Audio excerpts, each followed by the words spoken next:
Motherfuckers. Hey! How you stupid fuckers doing? You don't like that light? I don't like that light.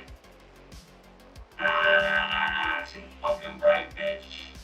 Less brightness. Turn down the bright. Turn down the bright. Too fucking bright. Don't like it. Don't like it none. Boo, says I.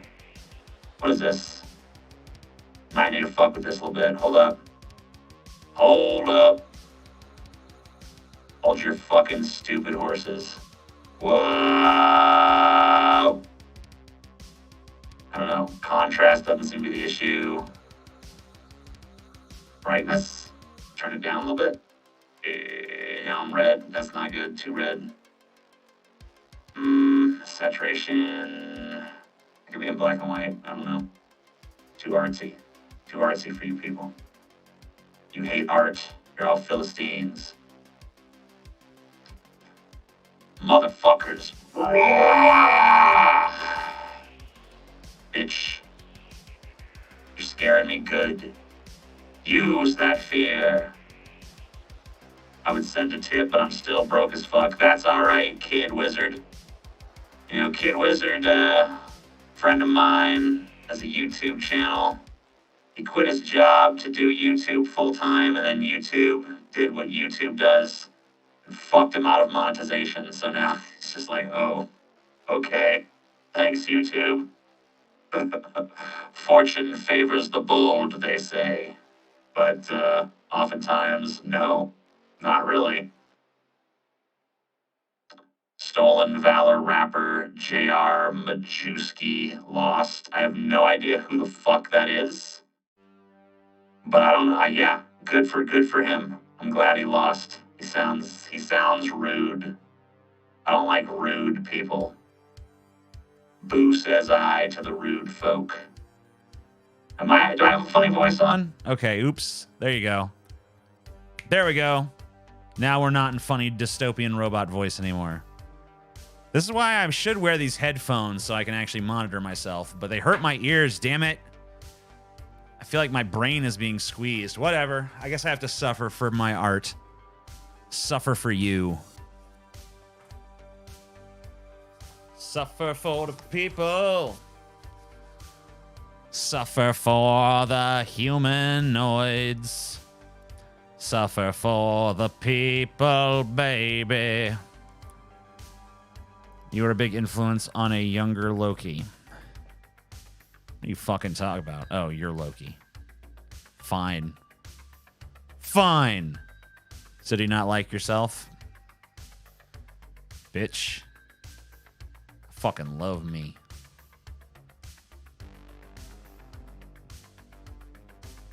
They hurt your ears because you wear fake glasses? Even if I don't wear the fake glasses, it's still going to hurt my ears, okay? It doesn't matter. I'll drop it, though. You know what? Just for you, I'm dropping the fucking glasses, okay? They're gone. Consider these fucking glasses gone. They're gone now. All right? Simmer the fuck down, bitch. You want to calm your ass down? You want to take it down a fucking notch? You ever suffer from a lack of enjoyment of anything? Yeah, I mean, the world is pretty fucking... I was going to say it's boring, but honestly, there's a lot of interesting stuff happening. A lot of interesting stuff happening right now in particular. First interesting thing that happened is I was right.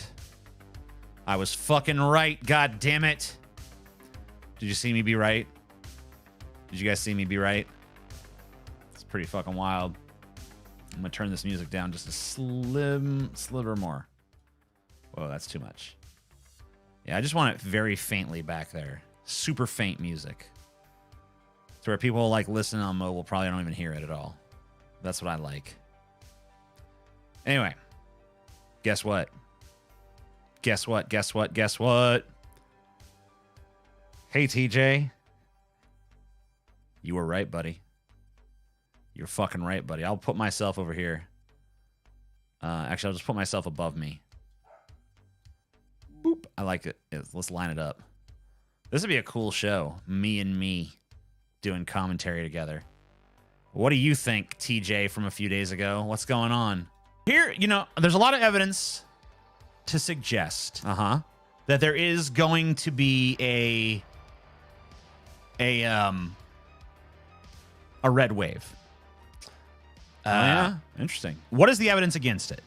I don't know. You tell me. What is the evidence that there is not going to be a red wave? I'm not sure. I was going to put together a lot of information that shows that, you know, maybe it's not all bad for the Democrats. And there was some stuff I found that suggested that maybe this issue is a little bit more complicated than at face value. I see. Yeah. But you know what? Fuck all that bullshit. Oh, wow. Because I found the most compelling piece of evidence. What a brazen man. I like how he just cut through the bullshit, you know? He just cut through the bullshit. Very fascinating. Alex, I see your super chat. I'll get to you. Oh, there you are. Thanks for the years of entertainment. How long before the nuclear apocalypse do you think after today's events? I don't know. Could be during this fucking show. We could be nuclear apocalypsed right now. There really is. The most compelling piece of evidence there's not going to be a red wave is Tim Pool thinks there's going to be. Oh. I mean, Tim Pool. The guy who swore up and down that Ilhan Omar and AOC were going to lose in unprecedented landslides. Oh, yeah, he did do that. That Donald Trump was going to win all 50 states. Like all that. Hey, wait a minute now. Wait a fucking minute, TJ. Tim Pool did not say that Donald Trump was going to win all 50 states. He said he was going to win 49, okay? He just said he was going to win 49 states. So settle down. That shit. He says there's going to be a massive blowout. Democrats panic over blowout loss as safe blue area is now expected to flip GOP. Democrats panic over midterm loss as GOP to win Pennsylvania and New Hampshire in shocking projection. Joe Rogan predicts GOP red wave as diesel shortage gets apocalyptic. Democrat bloated voter fraud similar to 2,000 mules and sparkling criminal probe. RCP prediction, Democrat blowout loss. Democrats gonna lose. Over here on Timcast IRL, same kind of shit. If it'll ever load. Come on, load. Anyway, he's saying the same shit over there. Whatever, it won't load for some fucking goddamn reason. Oh, here we go. Protest backfire on woke Twitter. Staff, advertisers pull out as resulting in mass layoffs. Oh, yeah, that was why. The mass layoffs were because the fucking advertisers pulled out, sure. Biden warns if GOP wins, democracy is over. Democrats panic after mail-in votes fall short, signaling massive GOP red wave. Massive. Governor admits they're being destroyed by GOP as red wave looms. Red wave.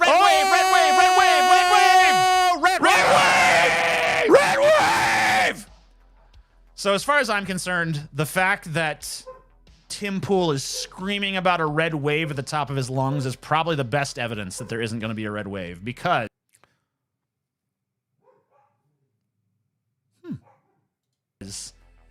if there was a red wave, it would mean Tim Pool is right about something. And I just don't think reality will allow that to happen. Let's see how it turned out. So in the Senate, what do we got here? Democrats gained 1 seat. Republicans lost 1 seat. In the House, Democrats have lost 7 seats. Republicans have gained 8 seats. Still haven't quite made it to the majority. Probably will. So the way this is going to shake up at this point is the Senate is going to remain in Democrat control. The House is going to be in very, very narrow Republican control unless the Democrats sweep all these remaining things. Governor's races. GOP lost ground in the governor's races. They lost 2 governorships. Democrats gained 2 governorships. And if you look at how the ballot measures turned out, it seems like most of the progressive measures that were on the ballots won. Like almost every state that put up like marijuana or abortion, like abortion rights were codified. Marijuana became legal in a couple more states. And just like in general, it seemed like progressive measures won the day on ballot initiatives. Bow down to the king, baby. Bow down to the king, says Josh Spicy. Fuck yeah, bitch. Fuck yeah. Now that's a loyal subject. He's paying his tithes to the king. Present the crown with gold. So this leads me to wonder, you know, what sort of Tim Pool being wrong all the time makes me happy. This is from Webster. He gave me $17.42. Tim Pool being wrong all the time makes me happy. Also, take over the world already. I'm working on it. Okay, so here's the plan. All right. We got to do a little sidebar here. But don't forget that the main thesis of what we're talking about right now is that Tim Pool is like the reverse oracle, and he's wrong about everything. Okay?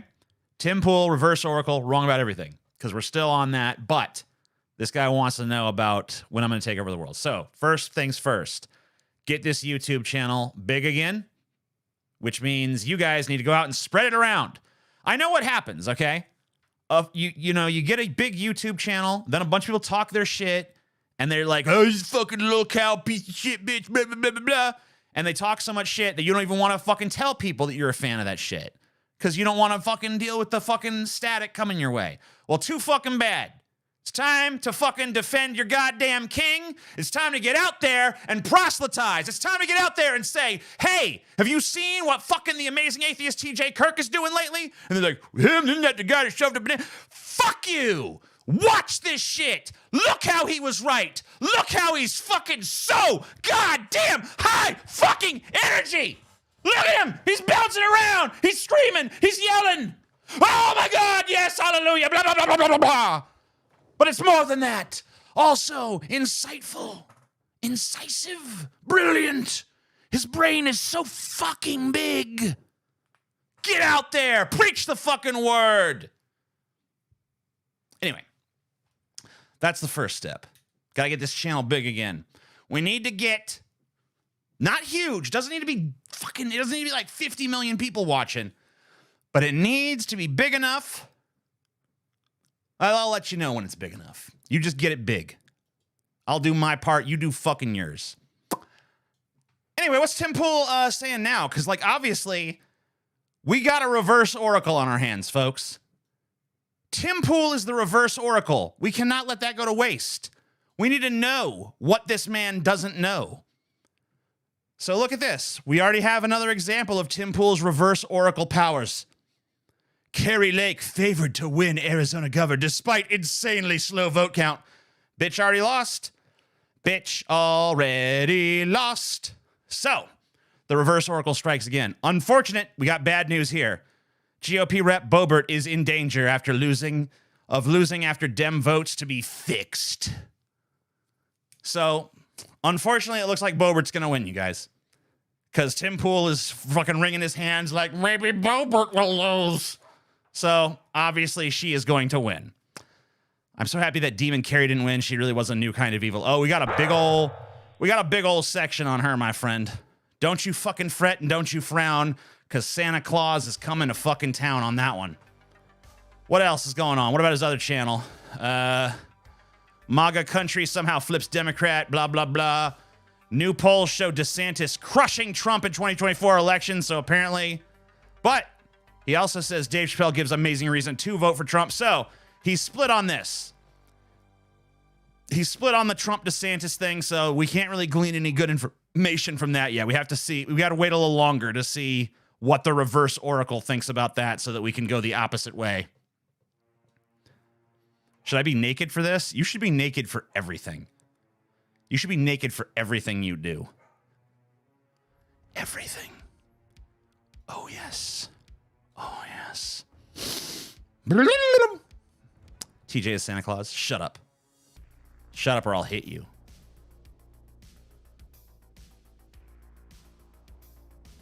Why is my PP small? I don't know. I'm not sure. I'm sorry. Jesus loves you. But everyone else thinks I'm an asshole. Already naked. Good. Good. It's like Christo is not putting up with your God bothering. Jesus person. People in the South need to be naked all the time. Well, yeah. What's even the point of living in the South if you're not going to be butt fucking naked all the time? That's the whole fucking perk of living in that piece of shit, right? Hail, God King TJ! Hail! Indeed, my good chum. What do we got here? Is this the Kari Lake shit? You guys want to get into the Kari Lake shit? We're going to do it.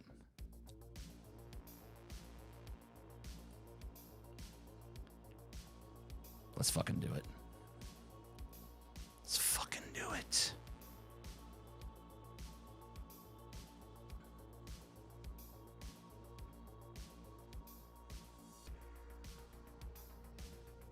So this is a clip from a Showtime show. I think the show is called The Circus. And this dude here is, I guess, named Tim Miller. I don't know anything about him, but I do like how he engaged with Steve Bannon here. So the title of this video is Steve Bannon says Kari Lake is the future. So the punchline is that she's actually a loser. You know, she's not the future because she didn't even win. Or if she is the future, it's a delayed future. You're the king of the Stop the Steal movement. What are you doing here? Shouldn't she be running away from you, running towards the moderates, trying to get the old John McCain, Jeff Flake voter? I think she's going to get that. You know, Kari Lake's the future. Kari Lake, this energy, this populist, nationalist energy. But what's she doing to appeal to those voters, the moderates? It seems like she's running against those people. No, I tell you what she's running for. This is the independent vote and the working class and middle class out here. But why is she still talking about the 2020 election? Wait to the House of Representatives next year when we have a real J6 committee. Oh, come on. And we're going to adjudicate. Oh, no, we're going to adjudicate all of 3 November. We can't. We're not going really believe this. 100%. You seriously 100%. think it was a stolen stuff? I 100% know it's stolen. And she still thinks it was? I love the look on his face because he knows that he doesn't even really believe this shit. He knows this is just like, but like, you so rarely see him just like directly called out on it by like a normal person that's not like some kind of journalistic motherfucker that's trying to seem like really highfalutin and shit. You know, like Anderson Cooper fucking could be like, no, you know that's not true. But this guy's just like, come on, quit jerking yourself off, you fucking dumb prick. You know that's bullshit. Isn't she still talking about it? 100%. People stormed the Capitol over this shit, dude. These are lies. That was not by Trump. That was These are lies over the lies. It's not, by the way. If you weren't lying about it, that wouldn't happen. Hang on. Come on, you don't believe this, man. I'll argue with you about the border. You don't believe this shit. I'm not doing 100%. this anymore. I'm not doing it. She's the future. She's the fucking future. Yeah, but apparently she fucking cozied up to this guy, which I didn't even know until afterwards. It doesn't surprise me because I've seen some of her political ads. We're going to look at them in a minute here because I want you to see, I want you all to appreciate the bullet that we fucking dodged. You know what I mean? I want you guys to appreciate just like how fucking bad things could have been here. But let's fucking first just look at the news, all right? CNN politics. Fake news. Katie Hobbs will win Arizona governor's race, CNN projects, defeating Trump favorite Kari Lake. No! Democrat Katie Hobbs will win Arizona's governor race, CNN projects. I had a dream you were anally gaped by Ann Coulter and her 3 massive horse-sized wieners. It was pretty neat. That does sound pretty neat. You know? I'm gonna save that. Take a mental snapshot of that. Democrat Katie Hobbs will win the Arizona governor's race, CNN projects, blah, blah, blah, blah, blah. She won. She lost, whatever. It's funny. So here's the fucking thing. She's like, she's an election denier. And this tweet, she should have thought this tweet out better. Because the whole thing is Arizonans know BS when they see it. Which just left her open for all these fucking people to just be like Max Berger here. Oh, for sure. Just post the election results like, yeah, you're the bullshit that they saw, bitch. Oh, I love it so much. Anyway, here is her 4 days ago on her own YouTube channel talking to Sean Hannity and explaining why she's 100% going to win, you guys. 100% going to win. Races that are still hanging in the balance. In Arizona, Kari Lake is confident the remaining votes will put her over the top, but it will take days or however long it takes, and at what cost. Here now with the very latest Arizona. At what cost? I don't know. Probably like $1 million or something. I don't know. could be. Republican gubernatorial candidate Kari Lake. This is a national disgrace.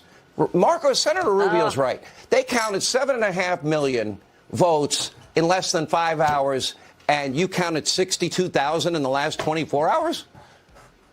It's crazy. I want to apologize. So you guys want to know the actual reason for that? Since Republicans almost never actually talk about the reasons why these vote counts are so slow, it's because Arizona's process for verifying mail-in ballots is fucking insane. Like, they literally fucking scour every ballot and make sure every fucking I is dotted and every T is crossed because they're, like, desperately searching for some way they can fucking throw that ballot away. They're desperately trying to figure out something that the person who filled out that ballot did that invalidates their ballot somehow. So it's because Arizona actually has really rigorous fucking standards about these mail-in ballots that it took so fucking long to count the fucking things. So yeah, that's on Arizona. Apologize to the world who's waiting for Arizona to count their ballots. But oh yeah, the whole world awaits with bated breath. People in fucking Sri Lanka and shit just like, what are the results? I don't know what Sri Lankan accents are like. You're gonna have to work with me. What are the results of the Arizona election? We must know here in Sri Lanka where we talk like this. I got fucking I'm a thousandaire in ARSs, dude. Yeah. Whoa. 1,234 ARSs, bro. Ours is.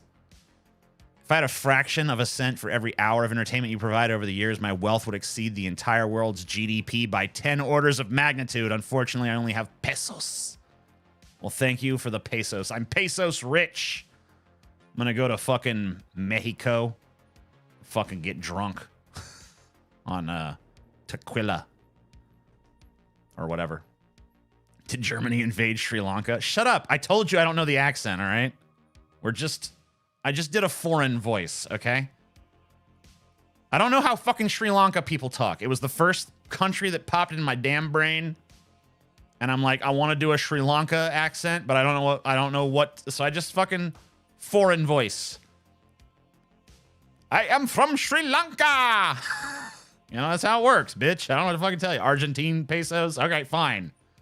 Then I'll get drunk in Argentina then.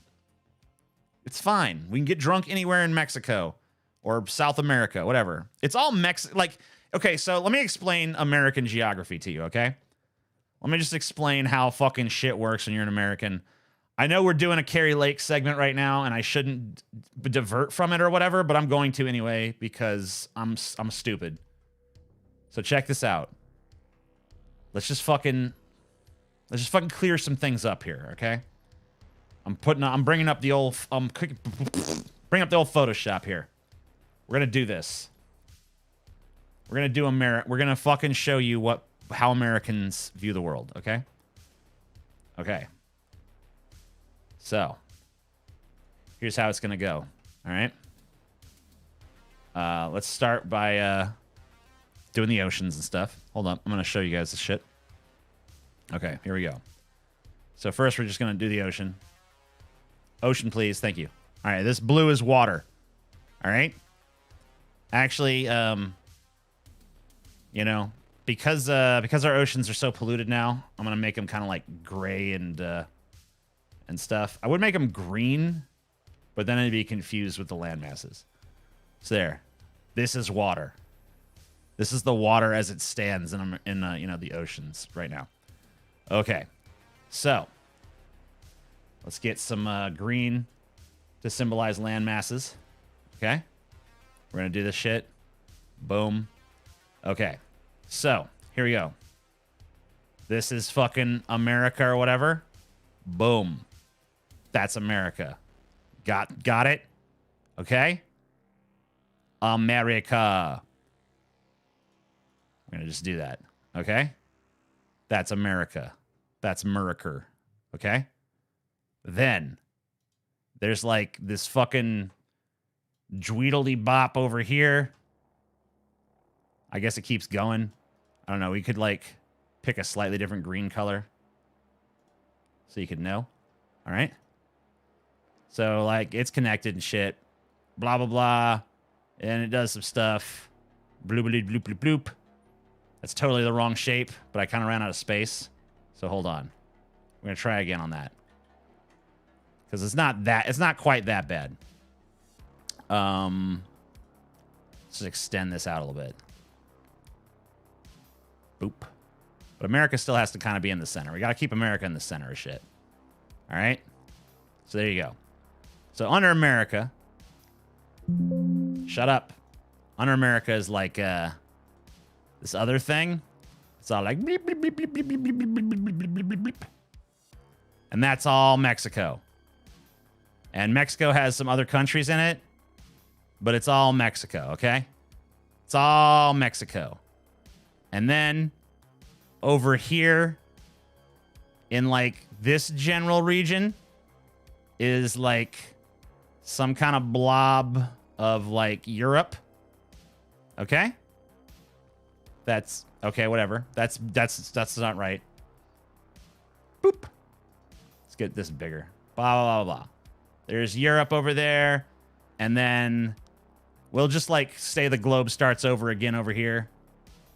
So then you got like this red shit is like Russia, China. Bloop, bloop, bloop, bloop, bloop, bloop, bloop. There's a kind of amorphous blob over there somewhere. And I actually totally forgot about Canada, but that's appropriate. So for Canada, we'll just have like some question marks. Because like no one really knows what's up there, you know? So it's like, It's like the Phantom Zone. No one really knows what's up there, you know? So this is it. And I guess, oh yeah, Africa. That's Africa. So that's Europe. That's Africa. Which we can't do it with the same fucking color, but whatever. So this is America, the good country. This is Mexico. This is China, Russia. China, Russia here. China-sha. Okay. This is the mystery zone. We don't really know what's there. And yeah, that's pretty much, that's America. That's America's view of the world. Okay? Must be Louisiana geography. No. This is just, this is every American. This is how every American truly sees the world, whether they admit it or not. That's how it is. All right? You can deny it. You can play like, oh, no, I have a much more sophisticated view of geopolitics than all that. But not really. Not really. Very ignorant. Isn't that the point? Isn't that the point I was trying to fucking literally illustrate? You know, it's just the way Not that our your laws fault. are written. And I mean, isn't what she's saying kind of just indicative of the fact that I'm telling you the truth? Because she literally just told you that the whole world is like waiting with bated breath to see the results of the Arizona election. And Tucker, while I was doing that, Tucker White gave me $5 and says, everything south of Murica is Mexico and everything east is Commie-land. Pretty much true. Quality Louisiana education right there, boy. Get you a map. Here you go. Look at that. Look at what's going on there. it's not my fault. I'm the one I'm really suffering because we worked hard on that campaign. Our followers have been so passionate and they're waiting on pins and needles. I want them to know tonight, I'm 100% confident we win this. Woo! 100% confident. Don't nobody fucking question nothing, all right?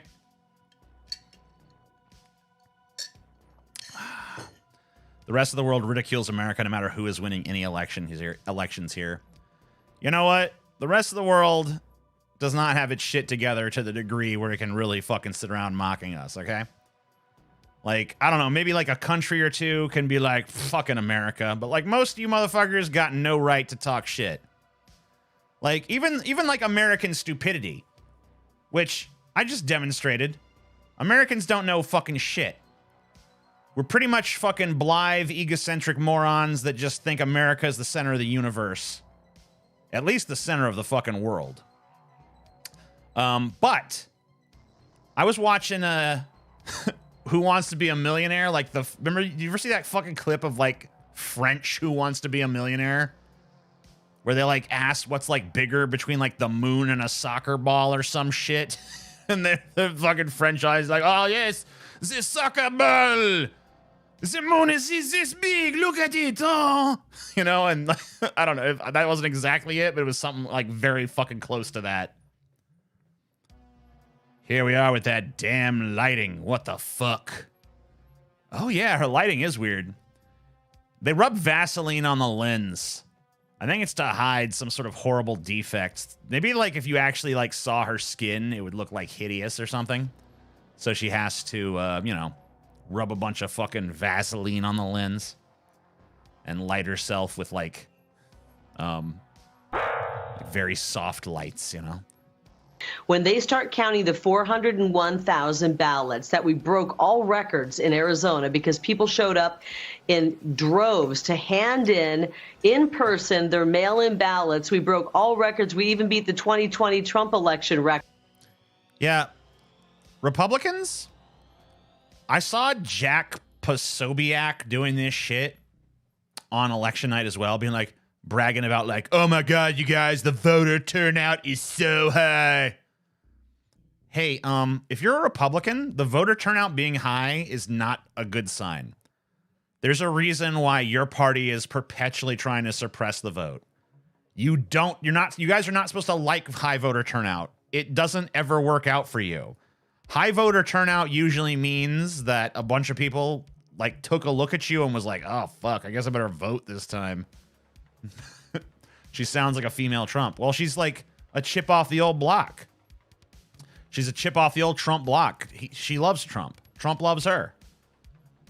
Record. I think she's going to be at his little soiree tonight where he announces his, you know, future election loss. That is what's going on. People are so distrustful of our elections that they wanted to hand deliver their mail-in ballot. And when they did that, we overwhelmed the system. And they don't have enough people to count them. And this is why we need to reform our election laws, Sean. When they count those, by the way, we're expecting them to go possibly 70% for us, maybe even more. Worst case scenario, we win by... Worst case scenario, we win by... No, worst case scenario, you fucking lose like you fucking did.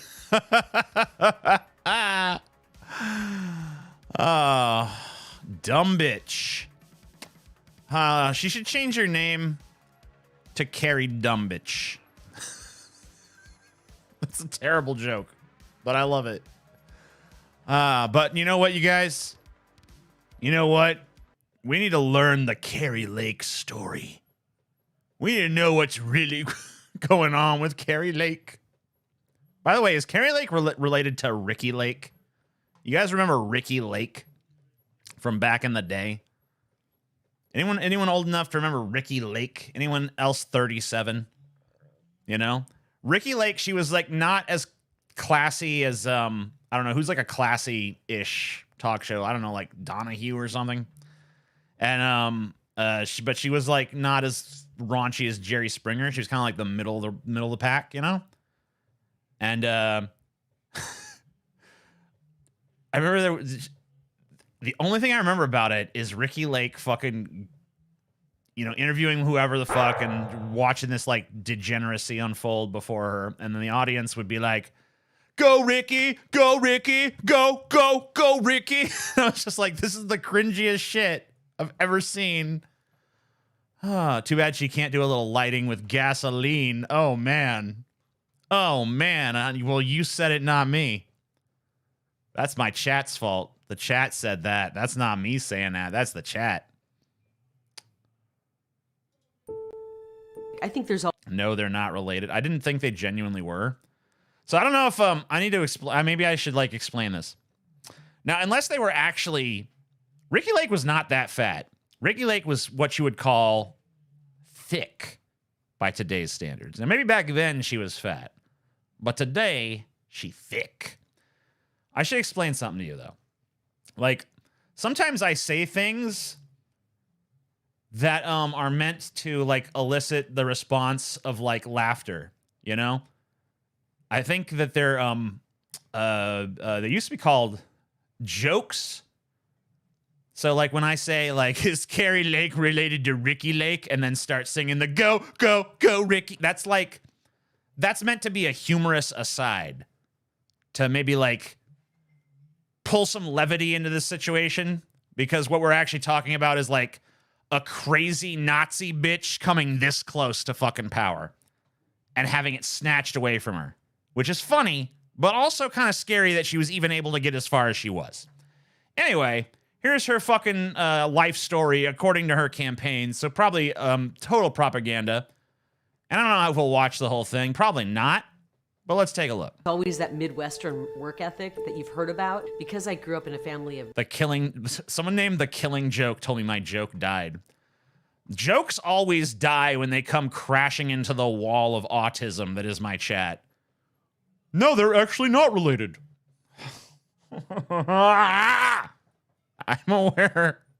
9, it was honed even more because we had to work. We were poor. TJ trying comedy is hilarious. Dude, I've been fucking doing comedy on this goddamn channel the whole fucking time. The whole fucking time. I'm not trying it. I'm succeeding at it. You guys are the ones that are failing. Not all of you, but the autistic ones of you. You know?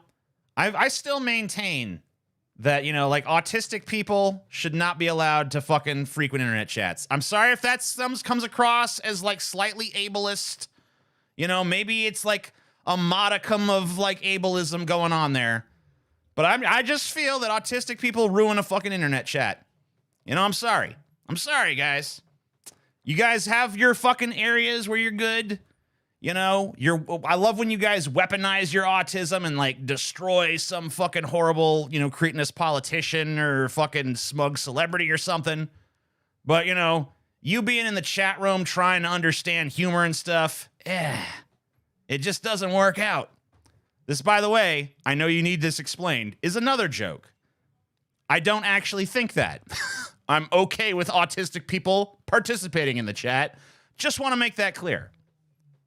Was very poor. We didn't have food in the house. I lived off of a gravel road. We didn't even have a... Oh my God, the road was gravel. She's just like me. She's just like all of us, you guys. She knows what it's like to live off of a gravel road. How down to earth. How just like us all. She's the salt of the earth, she is. I'm starting to see, by the way, why she uses these soft lights. Look at them crow's feet. Oh, shit. House number a couple times. What is she, 120 years old? She has wrinkles. Times of winter, we would wake up at like 6 a.m. and we would go out and have to split wood and cut wood in order to heat our home. We had to split wood, cut wood to heat our home. Just like Paul Bunyan or something. During that time when I lived out in the country, I remember having a really tight, close moment with God. I saw a plane flying over, and it was really tiny. And I thought to myself, wow, to think God created that plane. She ate the gravel road. Wow, yeah, it was amazing. You should have seen her out there. She was like the rock biter from Neverending Story. Just... And I thought to myself, someday I'm going to be on a plane doing something. Said the Bernie backer. Wait, what does that mean? What does that mean? Said the Bernie backer? Wait, what did I say that fucking... Wait, where's the hypocrisy? Wait, lay it out for me. Hold up. Hold up, y'all. Someone in the chat has taken precedence over this. Who said... Oh, wait, who said it? Where is it? Yeah, it was Dealing Conley. Delling Conley. He said, said the Bernie backer, ... octogenarian lover. Okay. What? I don't get it. I don't get the connection, brah. TJ has a Discord. Yep. Down below. Links down below. Join Discord. She walked 10 miles every day to her campaign bus through the ice and the snow. Because literally every candidate isn't at least 75. Oh, it's because I was talking about how old she looks. Oh, yeah. That was another fucking joke. You know, the point of that one was just like, because she's using all this soft light and shit, and then she had like the tiniest little crow's feet over here, and I guess I was making fun of how society is like obsessed with people looking like they're young even as they age, to the point of like obnoxious absurdity. You know, where like if a person over like 50 looks their age, everyone loses their fucking shit. Like, oh my God, he looks so bad. She looks awful. You know, and being like super catty and weird. Like everyone is like all of a sudden like a, I don't know, like a fashionista or some shit. And everyone has to fucking look like, oh my God, you're not aesthetically pleasing to me. Go away. Get out of my sight. That was the joke. Anyway, whatever. It's fine. I'm going to stop explaining jokes and just proceed and let you guys just get offended. It's more fun anyway. And I thought to myself, someday I'm going to be on a plane doing something. And I had this Wait, God what? moment. Wait a minute. What? Hold up. That's the dumbest. That's like a parody statement. Hold on. Flying over it. It was down Listen the to country. this. I remember having. Listen to this in its entirety. I'm not going to interrupt it this time because I didn't know how gold it was going to be. Listen to this and really think about this fucking weird little story that they chose to open with here. Heat our home. During that time when I lived out in the country, I remember having a really tight, close moment with God. I saw a plane flying over it. It was really tiny. And I thought to myself, someday I'm going to be on a plane doing something. And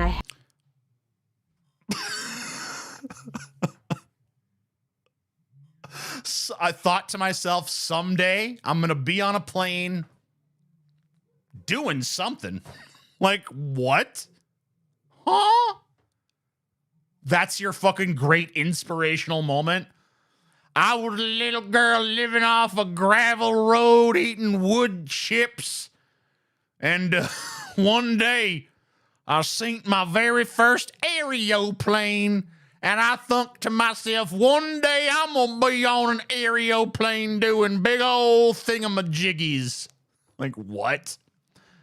Didn't you used to make fun of people for looking old? Dude, I've made fun of people for literally everything under the fucking sun, all right? I'm the biggest hypocrite on earth. I fucking equal opportunity target. Everybody's fucking, you know, I'll just attack anyone for anything. I'm like a fucking rabid dog. I don't have any fucking master. I just bite, all right? I don't know what to fucking tell you. had this God moment where it was almost like God said to me, you are going to be on a plane. You're going to go places. You're going to do something big. Dude, I don't know if you know this, Kari, but like tons of people are in planes all the time. And it's not like somehow indicative of like accomplishing great things. Plenty of people ride on planes and are not like important diplomats or whatever the fuck. And I have a rendezvous with destiny. Ronald Reagan was my hero, and he is the reason that I registered the day I turned 18 as a Republican. I look at that college degree. She's kind of whitewashing the fact that she was a Democrat for quite some time. I mean, I'm not saying that maybe she did register as Republican. I mean, a lot of people that time did. Like my uncle, who's like Mr. like super lib whatever, was he in the very first election he voted Republican for Ronald Reagan. So yeah, there was a big surge of people that supported Reagan, and obviously he won both of his elections in like gigantic landslides.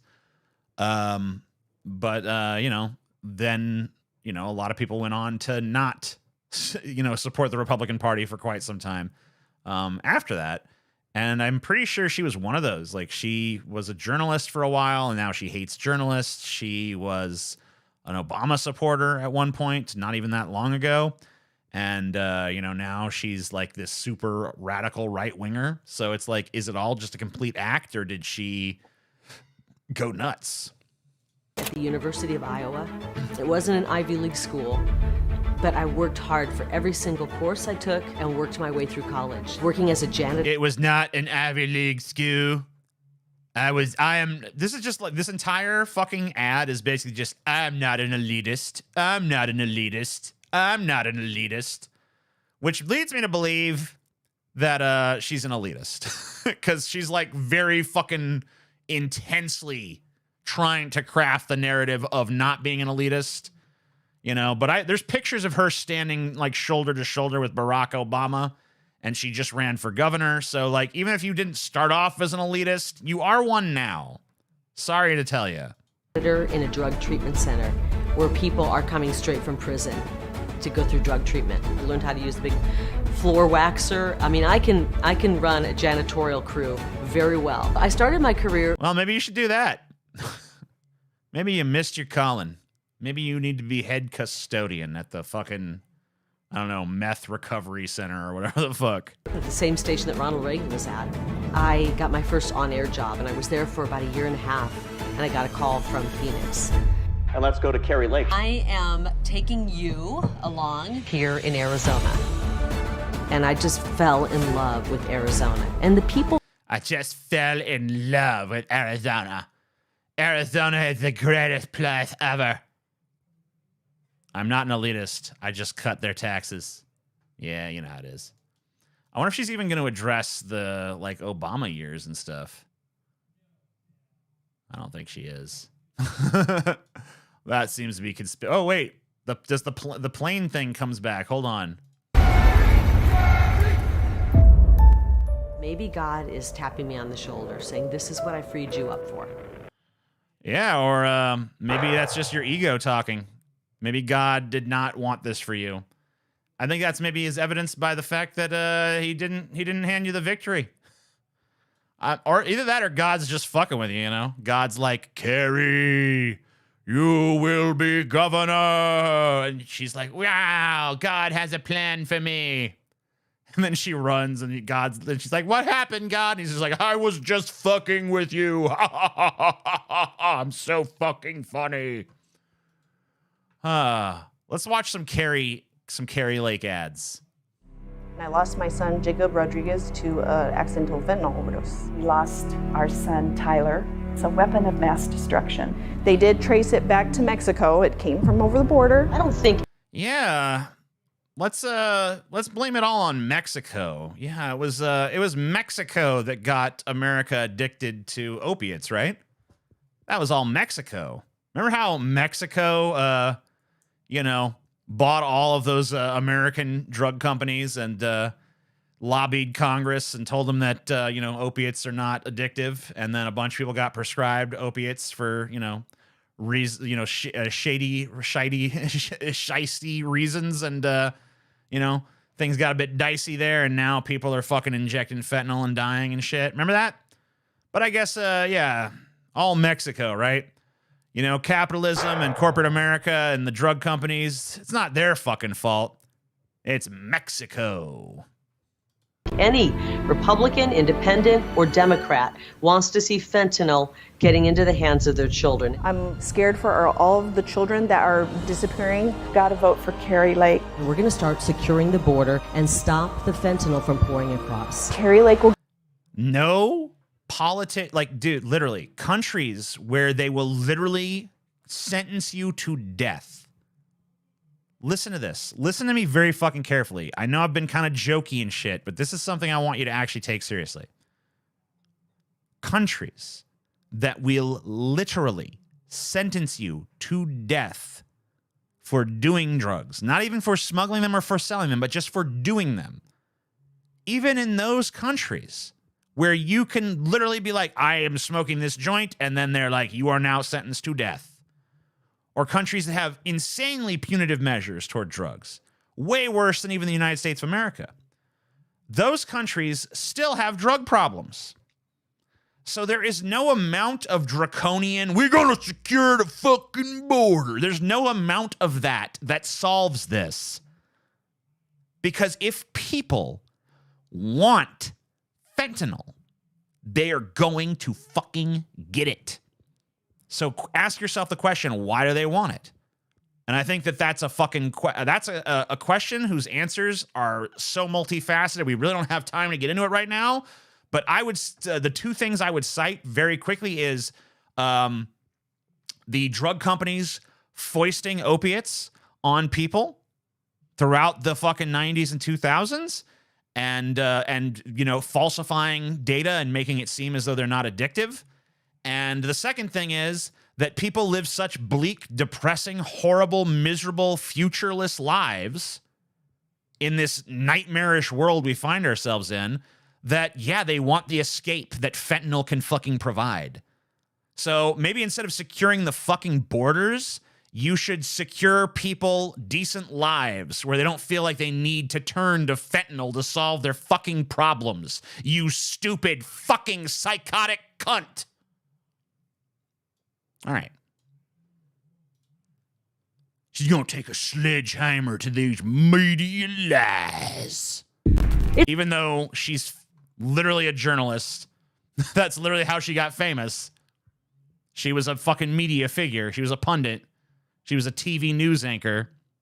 It's time to take a sledgehammer to the mainstream media's lies and propaganda. Hell yeah, girl. Get them.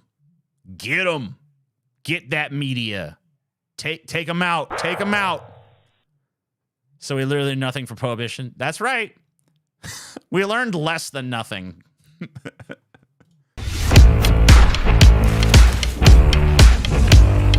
The corporate media establishment flat out lies to people, and no one is holding them accountable. So I agree with her.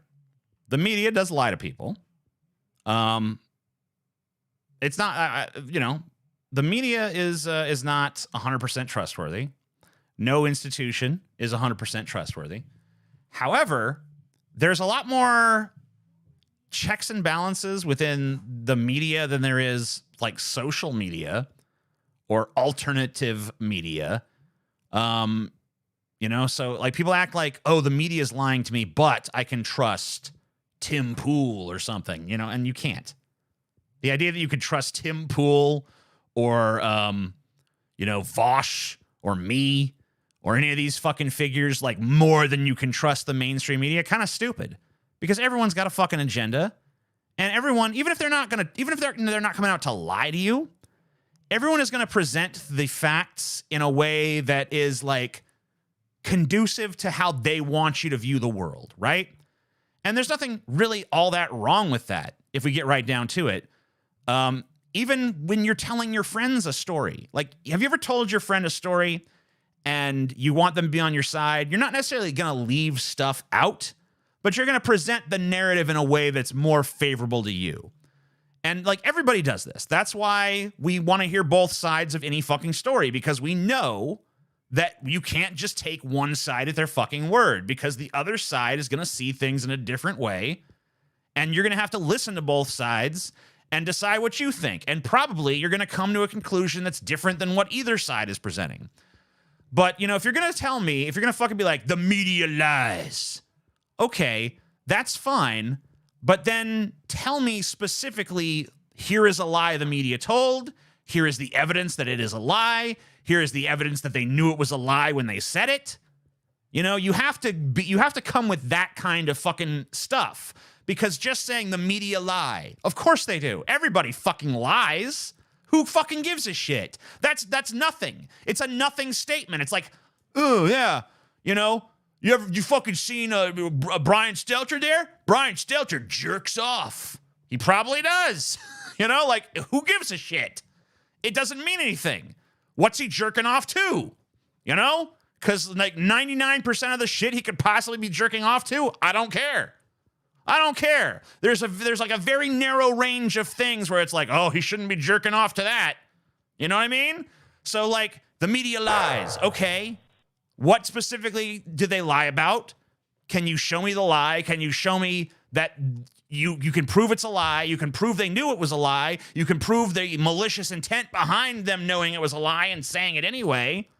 You got to fucking show me this shit, right? If you can't show me that shit, then this is just a meaningless fucking jerk-off sesh. You're just like, yeah, they're liars. I'm gonna smash them. Look, I'm symbolically destroying them. Yes! Yes! She is mainstream media. How the fuck do people not notice this? Dude, literally Fox News will say this shit. And it's like, you guys are literally like the biggest cable news channel telling me, like, don't trust the media, you guys. It's like, you are the fucking media. You are the media. You can't tell me not to trust the media. They exploit misinformation. They use it to manipulate the masses. They use... Dude, let's be real. The masses are not fucking watching CNN. The masses are not watching the fucking mainstream media. Most people are blithely fucking ignorant of anything that's going on at any given fucking time. Most people have no fucking clue what the fuck Don Lemon is saying or what fucking Brian Stelter is yakking about or fucking any of these guys. Could you beat Brian Stelter in a Voroff? I mean, shit, yeah. He will fucking digest in my belly. He will melt in my belly juices. Fear-mongering to create a scared and broken population. It's right out of... Okay, so fear-mongering. So, like, reporting on the number of COVID cases and deaths is now just like fear-mongering. But they report facts that scare people. It's like, maybe people should be scared of a fucking deadly disease. I don't know. I just realized you look like a male version of my mother. Thank you, deadly alien invader. There's a reason for that. I would get into it here, but it's, you know, a lot of private stuff. You know, me and your mom, we have a long and checkered history, you know? It's right out of a communist playbook. Wait, what? Say again? It's right out... Wait. So... the media being like, hey, guys, there's this new virus, COVID-19, and it's killing a lot of people, especially the elderly, and, you know, we should probably take some measures against that. And then reporting on, like, here's what Washington is saying, here's what experts are saying. Like, just reporting on that stuff is like, that's straight out of the communist playbook, you guys. Holy shit. Communism has come to America, y'all. And also, I love the fact that this bitch, she's on one side, like, in one breath, she's like, it's all fear-mongering. And then in the next fucking little sentence, she's just like, it's straight out of the communist playbook. It's like, well, then are you a communist? Because clearly you are fear-mongering right now. I know this because I used to work for the mainstream media. Oh, she's got the insider track. I'm Kari Lake. You might recognize me from TV. I worked as a journalist and a news anchor for 27 years right here in Arizona. So I know the ins and outs of the corporate media. And I know how corrupt it is. The network overlords craft a narrative. They pump it out to their affiliates, and all of the anchors parrot the exact same thing. It's actually, yeah, she's right about that. That is actually a real concern. You know, she's using the truth here for, like, nefarious purposes, which just goes to show you that you don't even necessarily have to lie to, you know, push an evil agenda. You can actually still use the truth for nefarious purposes as well. But, like, yeah, if you watch, there's a great John Oliver thing he did a few years back about exactly this problem. And I think we all saw that clip where you had all these news anchors just repeating the same lines, station, you know, local station to local station, all these different affiliates across America just parroting the exact same fucking rhetoric. So, like, we do know that this is real. We do know that this is happening. So that is a legitimate concern. This is extremely dangerous to our democracy. This is extremely dangerous to our democracy. This is extremely dangerous to our democracy. Exactly the clip I'm talking about. These media giants have absolute and total control over the information we, the people, consume. Well, not really, no. You know, they they would if all that existed was television media. But that's the days where that, I mean, like, really, that's never been the case. Because so now we have the internet, but even before we had the internet, the ownership of these media companies was way more distributed back then. Like, it's become more and more consolidated as giant corporations gobble up more and more media entities. Like, if she was really actually concerned about this, then this commercial would instead of being like, vote for me, because she can't do anything about it as Arizona governor, this should be a commercial advocating like, hey guys, we need to break up these giant media companies so that we have more fucking perspectives presented. You know, we should not, all our information shouldn't be controlled by like 3 or 4 giant media companies, because the amount, like the consolidation of these companies has resulted in nothing but negative effects.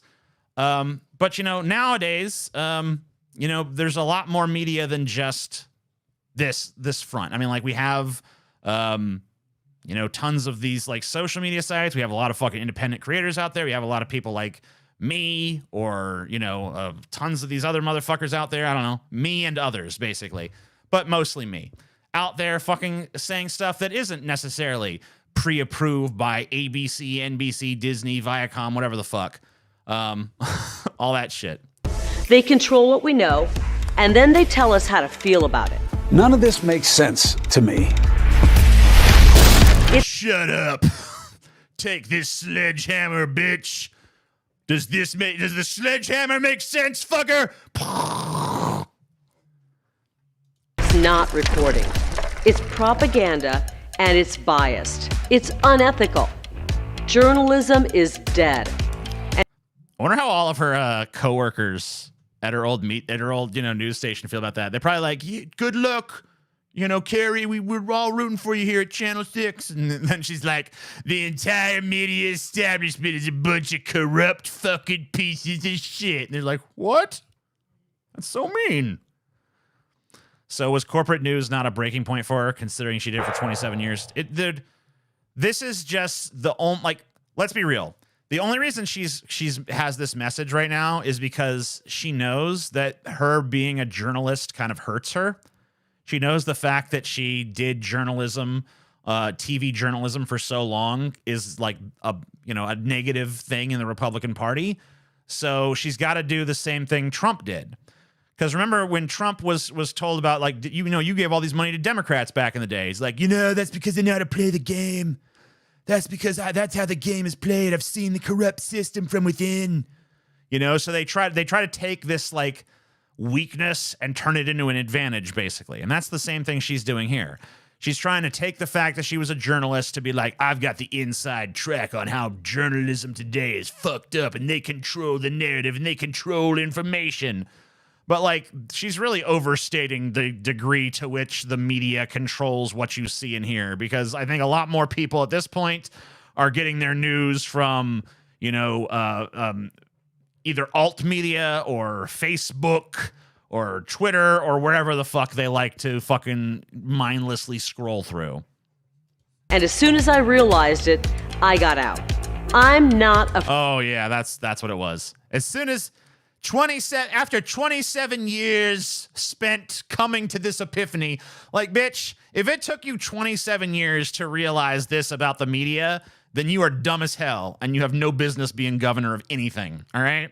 Like, come on. Afraid of the media, and I don't care what they say about me. I care about the people of Arizona. And I'm ready to have a real and honest conversation about what the hell is going on in our state today. Even though we live in the desert, we still have our own swamp. They've had the same establishment cabal running this state for too long. No matter who gets in, nothing changes. Illegal immigration at the border is out of control. Our weak Yeah. What we need to do is get rid of that border. That'll solve it. No border, no illegal immigration at the border. Just allow people, if you just allow people to like just come in freely, there wouldn't be this illegal immigration anymore. Just be like, you're all citizens. All it takes to be a citizen is just come here and participate in our economy. All are welcome here in Arizona. Then you've solved the problem. Amazing, astounding. Cycled politicians have lost control to the cartels. Our election integrity is wrecked. Our schools are pushing racist garbage onto our children. Oh, yeah. I love the fact, dude, guys, Republicans, I don't know if I should even tell you this. Republicans, I don't know if I should tell you this shit because I feel like I should probably just keep my mouth shut and let you keep making this mistake, but I feel kind of bad for you at this point. So let me just fucking lay it out for you. Telling people that the elections are all rigged and there's no fucking possible way that you can win because it's all just rigged, not a great way to fucking get your base to turn up for the vote. Case in point, let me show you this. I was going to play this a little later on, but let's just play it now because I've made this point. This is a Republican voter saying, I'll never vote again in my life. I'm done with this voting shit because they just steal it all. In reality, I don't have no reason to bitch anymore because the other day I chose not to vote, and I'm never going to vote again anymore in the remainder of my lifetime, however that must be. Main reason is because back in 2020, as far as I'm concerned, I lost all faith in the integrity of the voting system when my vote and your vote was basically stolen, and the goddamn election was stolen as well by that damn asshole Biden. So you know what? I ain't voting no more. And now you got the GOP falling apart, crumbling like a goddamn avalanche. They don't even know what the hell they're doing anymore. They're just about as crooked as the goddamn den as far as I'm concerned. I ain't never going to vote again in my life. And you know what? I really don't give a shit. Yeah. This is the end result of the rhetoric, guys. Sorry to tell you. I know you don't want to hear it. I know you want to not believe it. But, like, you going around saying, like, these elections a bunch of phony baloney trash. This is the end result. A voting base that's just like, well, then fuck it. I ain't even bothering. With this shit, then. So, you know, it's like whatevs, man. But hey, you know, keep doing it because I don't care. I'm not trying to be on your side. So you want to be dumb fucks and embrace a fucking losing strategy? Fine by me. I've said my piece. I've done my due diligence of giving you the real skinny here. This is the first thing I think I ever saw of Kari Lake, or maybe this isn't the first, but this is we watched this on DFF at one point. I think an episode of Onion Nuggets, and this is when I really realized that this bitch sucks. Arizona, if we don't tackle chronic street homelessness, we will look like San Francisco, Portland, or Seattle, where the streets resemble a zombie apocalypse. I'm Kari Lake. I won't let that happen to Arizona. And I have a plan to restore safety and quality of life for the hardworking people of this state. Go to karilake.com/homeless plan and check it out. So her homeless plan is not like, basically like when she's like, I'm going to solve this. You immediately see dudes with guns and you hear this little jab like, I'm going to do everything I can for the hard-working people of this state. One goes away forever, McDonald's or Taco Bell. No, I don't want it. I don't want that to happen. I want both of those to stay around for forever. But yeah, this fucking shit here, where she's like, yeah, man, we gotta fucking do something about homelessness. I'm like, wow, yeah, we should try to like help these people get back on their. No, we need to get guys with guns, and we need to protect the working people of this state from these homeless pieces of shit. And it's like, oh man, god damn you. You fucking horrible, nightmarish fucking bitch. You apocalyptically stupid cunt. I hate you so much. So anyway, here's some guys. I don't know who these dudes are. I saw Kyle Kalinske retweet this shit earlier. Oh, by the way, guys, you'll love this. I'm gonna show you what happened. Look what happens if I try to like this tweet or whatever. What's this? We've temporarily limited some of your account features. What happened? We've determined you violated Twitter rules, blah, blah, blah. So I got a 6-day and 20-hour ban on Twitter. Literally, since Elon Musk has taken over this platform, you guys, since Elon Musk has taken over Twitter, I have been fucking suspended 3 fucking times. 3 fucking times. It's literally more draconian than the old Twitter. I cannot fucking get away with shit on his Twitter. I thought it was supposed to be like this free speech haven. It's not been that at all. It's been more oppressive. It's been worse. And by the way, 2 of those tweets were because I said I criticized Musk. So 2 times he did it out of pure like, how dare you speak to me this way? And the 3rd time is that I said, well, I shouldn't even tell you what I said the 3rd time because I probably deserved my slap for that one. But the first 2 were bullshit. Trump is going to speak in a second. Cover it. Yeah, I probably should. Yeah, we'll get to it in a minute. We'll get into it. Blah, blah, blah, blah. Yeah. Okay. So we got just a couple more Kari Lake things, and we can go look at what Trump's doing. So Kari Lake for governor, Liz Cheney. So Kari Lake tweeted on October 28th, "Thank you, Liz Cheney," and she provided this little snarky letter saying that that Liz Cheney running ads against Kari Lake in her state probably helped her or whatever. Yeah, it's like, you actually helped me by running those ads against me. We've seen an increase in contributions since, so thank you so much. And then today, Liz Cheney tweeted, "You're welcome, Kari Lake," because of course. And, it's not I don't like Liz Cheney. I don't like anyone with the last name Cheney. Even if you're like a decent Cheney, I'm not ready to like a Cheney again for at least 20 years, all right? But I have to admit, as much as I don't like the Cheneys at all, and I definitely don't fucking like Liz Cheney at all, the fact is she dropped an atom bomb on Kari Lake right here. So kind of beautiful. And then this is about this Kari Lake. This is on Kari Lake's Twitter.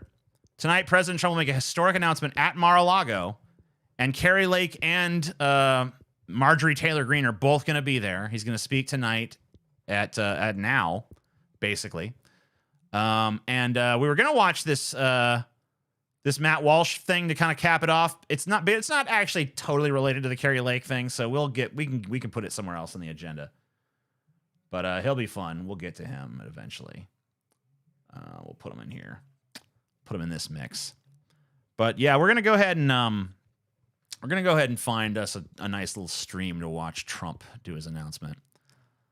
So first of all, I want to show you guys this opulent fucking bullshit that Trump is going to announce in.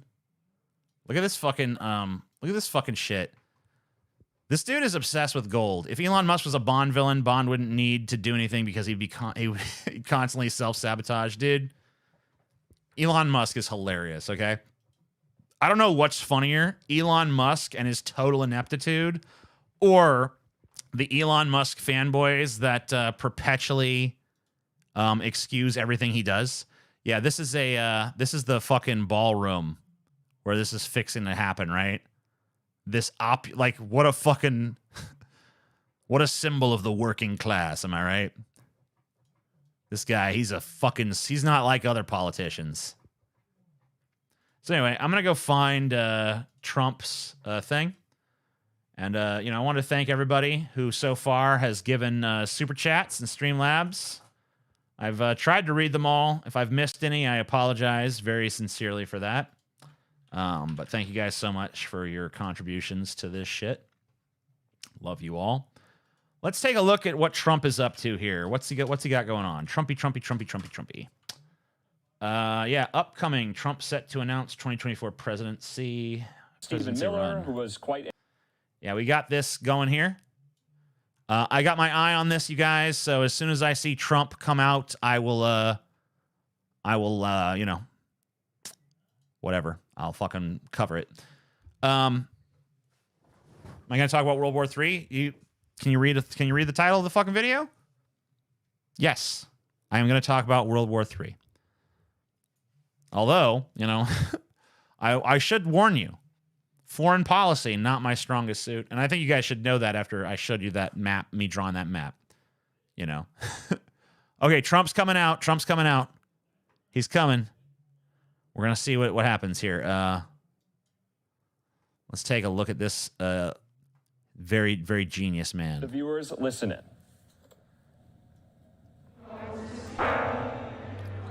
This man is a genius. Why is there like 52 flags in that room? I'm going to turn it down just a smidgen. I'm going to try to get it where we can hear. I mean, he's not speaking yet, so we can turn it down pretty low. Why is there 52 flags in that room? There's 52 flags in that room probably because Trump thinks there's 52 states. That's probably why. Gentlemen, please welcome the next President and First Lady of the United States of America, President Donald J. Trump, accompanied by Mrs. Melania Trump.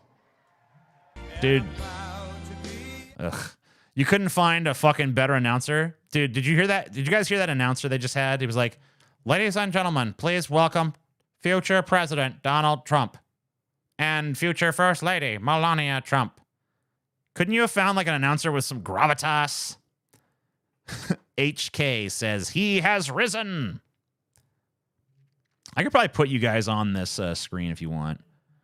You guys want to be on this screen, you can do it. I'm gonna do it. Browser, yeah, chat. There you go. You guys can be on here. Doesn't matter.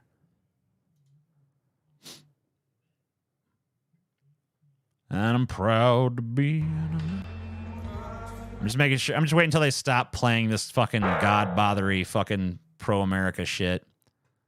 Put the donations on top of the chat. He has risen. HK donated 10 pounds through Super Chat. Thanks, HK. Appreciate you. Love you, buddy. And he's proud to be an American because at least he's Donald Trump. And don't forget that one time he took a big fat dump. And they're still playing that shit. That's such a terrible song. I have an entire video about how much I hate that fucking song.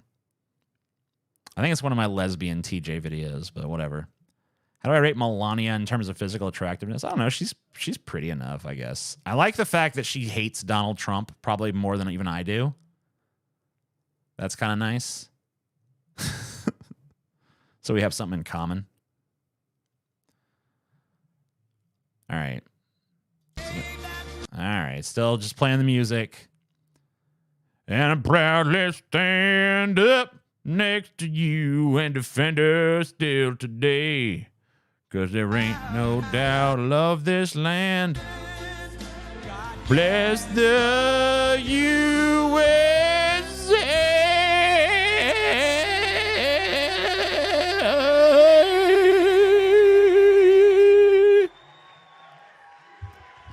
USA, USA, USA, USA, USA, USA, USA. Melania, myself, and our entire family, I want to thank you all for being here tonight. It's a very special occasion at a very special place. You and all of those watching are the heart and soul of this incredible movement and the greatest country in the history of the world. It's very simple. There's never been anything like it. This great movement of ours, never been anything like it, and perhaps there will Dictator never be Trump for 2024 like and forever. Again. There's never yeah. been anything to compete with what we have all done. Blah, blah, blah, blah. Yeah, Ladies you're right, and sir. gentlemen, distinguished guests, and my fellow citizens, America's comeback starts right now. Yeah, we coming back, baby. Finally. 2 years ago, when I left office, the United States stood ready for its golden age. Our nation was at the pinnacle of power, prosperity, and prestige. Wow, that's how I remember it. All rivals, vanquishing all enemies, and striding yeah. into the future, confident and so It's strong. amazing that you even lost the election with the status quo being like that. Great. Men, women, African Americans, Asian Americans, Hispanic Americans, everybody was even the thriving Jews like never before. He's speaking now. TJ, you better get on it. Dude, I'm literally... There was never a time like this. We turned there he is. What do you want from me? Decades of globalist sellouts and one-sided trade deals lifted millions out of poverty, and together we built the greatest economy in the history of the world. When the virus hit our shores, I took decisive action and saved lives and the U.S. economy. And by October of the same year, America was roaring back with the #1 fastest economic recovery ever recorded. How about that? Woo! America! All of the incoming administration and all... Do you guys feel like I'm sorry to interrupt the president and stuff, but do you guys feel like a distinctive lack of fucking energy to this? He just sounds like morose and depressed, like almost like he doesn't even want to be doing this. He's just like, yeah, we're gonna do it, guys. We're gonna get them. I think that you're gonna see a lot of the pundit class just telling you this is like a listless Trump speech. I'll let you get back to it. The impossible dream of American energy independence. Gotta get back to work. Love you, TJ. Love you too, bud. Energy dominance. For the first time in memory, China was reeling and back on its heels. You've never seen that before. Because the United States was outdoing them on every single front, and China was paying billions and billions of dollars in taxes and tariffs. The farmers know that because they got 28 billion of it. No president had ever sought or received $1. Man, this is fucking... Oh, sorry. I shouldn't pause it. From China. This is fucking boring.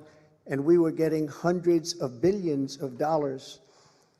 Many people think that because of this, China played a very active role in the 2020 election. Just saying. Sure, that didn't happen. Instead of jobs and factories leaving America for China... Dude, did you hear that tepid-ass reaction to him throwing out that fucking accusation that China interfered in the election? He tried to insinuate that China... fucked the election, and like literally like one dude in that audience was like, "Woo, in both categories yeah, in history, get him." Even than what Ronald Reagan was able to produce, and he produced a lot. China, Russia, Iran, and North Korea were in check. Did TJ just call Trump the president? Yeah, he is. United States, and quite if honestly, you ever hold the office of president, you are the president for the rest of your life. You don't. It's like even when you're not the like sitting president, you're still called the president. That's how it works. Was decimated by me and our great warriors in less than 3 weeks. And having a hard time avoiding everything thrown at him. Was hunted down and killed. North Korea had not launched. Remember when Bush dodged the shoe? North Korea had not launched. If you threw that shoe at Trump, it would fucking. He would just die. With Chairman Kim Jong-un, nearly 3 years before, we developed a relationship, and that's a good thing, not a bad thing. It's a good thing. Very good thing, actually, because look at what's happening today. My opponents made me out to be a warmonger and just a terrible person who would immediately go into war. A warmongerer? He said during the 2016 Isn't it just warmonger? It's not warmongerer. There will never be a war within weeks, and we will have wars like you've never seen before. It will happen immediately, and yet I've gone decades without a war, the first president to do it for that long a period. Wait, you've gone decades without a war? You weren't president for decades. What are you talking about? The world was at peace. America was prospering, and our country was on track for an amazing future because I made big promises to the American people, and unlike other presidents, I kept my promises. I kept them. No. Your promises were that... I mean, the main promise you made was you were going to build a wall and Mexico was going to pay for it.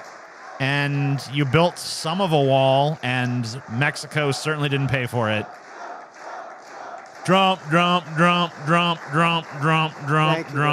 He's a warrior from a distant tribe in Mongolia. We were a great and glorious nation something you haven't heard for quite a long period of time. We were a strong nation, and importantly, we were a free nation. But now we are a nation in decline. We are a failing nation. For millions of Americans, the past 2 years under Joe Biden have been a time of pain, hardship, anxiety, and despair. As we speak, inflation is the highest in over 50 years.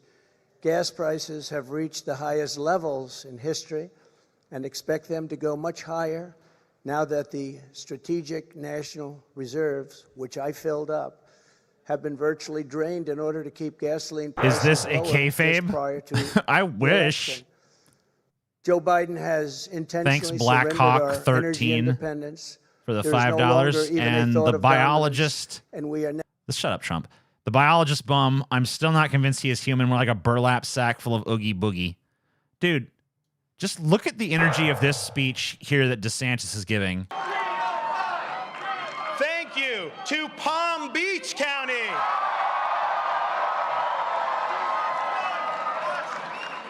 Now, we're still tallying the votes, but it's clearly apparent that this election, we will have garnered a significant number of votes from people who may not have voted for me 4 years ago. And I just want to let you know, I am honored to have earned your trust and your support over these 4 years.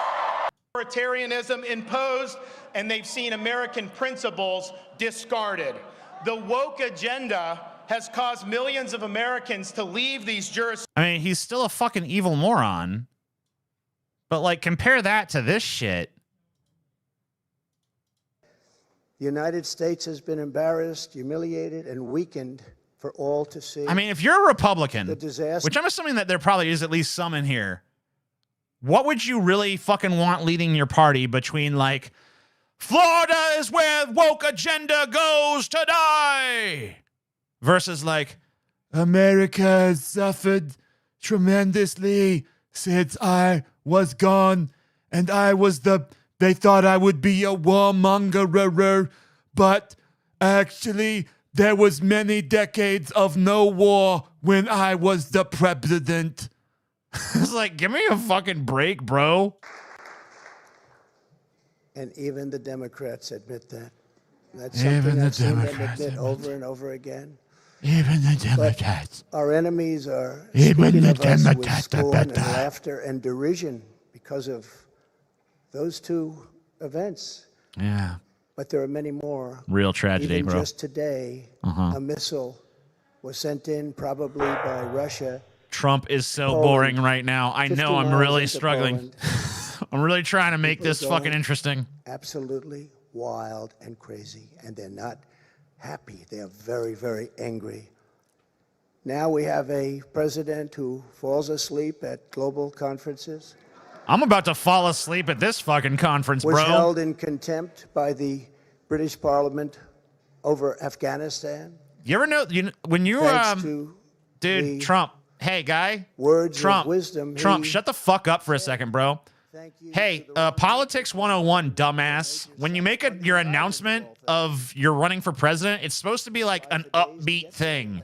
You're supposed to come out and be like, better days are coming for America. I'm Donald fucking Trump. Fuck you, Biden. You're going down, bitch.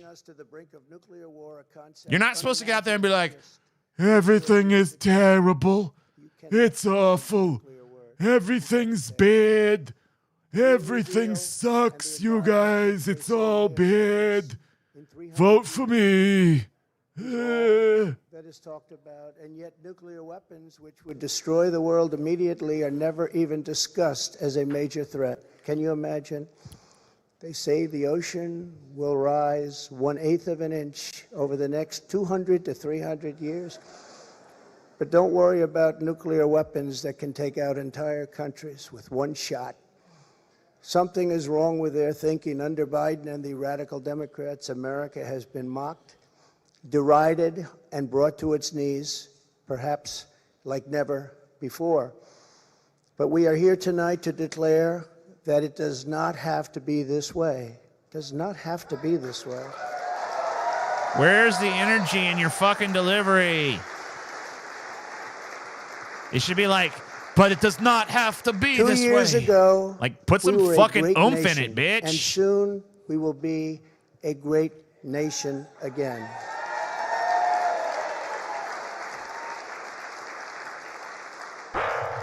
The decline of America is being forced upon Trump us is by zanned Biden to and the fuck out. radical left lunatics Yeah. running our government right into the ground. Yeah, put on This some decline fucking. is not a fate. Yeah, if Trump's we gonna must come out accept. this low energy, he's When got to given fucking start playing some like Post Malone or something before he comes out. They reject the left's platform of national ruin, and they will embrace our platform of national greatness and He's glory. not gonna shut up, is he? To America, glory. Glory, glory, I'm so boring. Exactly Glory, 1 week ago, glory, our I'm so citizens voted in the boring. important midterm elections, and despite a ridiculously long and unnecessary period of waiting, far longer, in fact, than any third world country, just a short time ago, the Republicans won back control of the House of Representatives.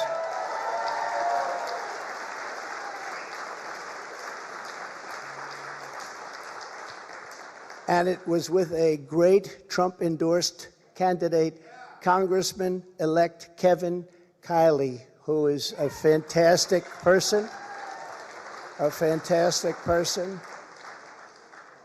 And I'm very happy it was his vote that did it. But we now won back. This happened just an hour ago.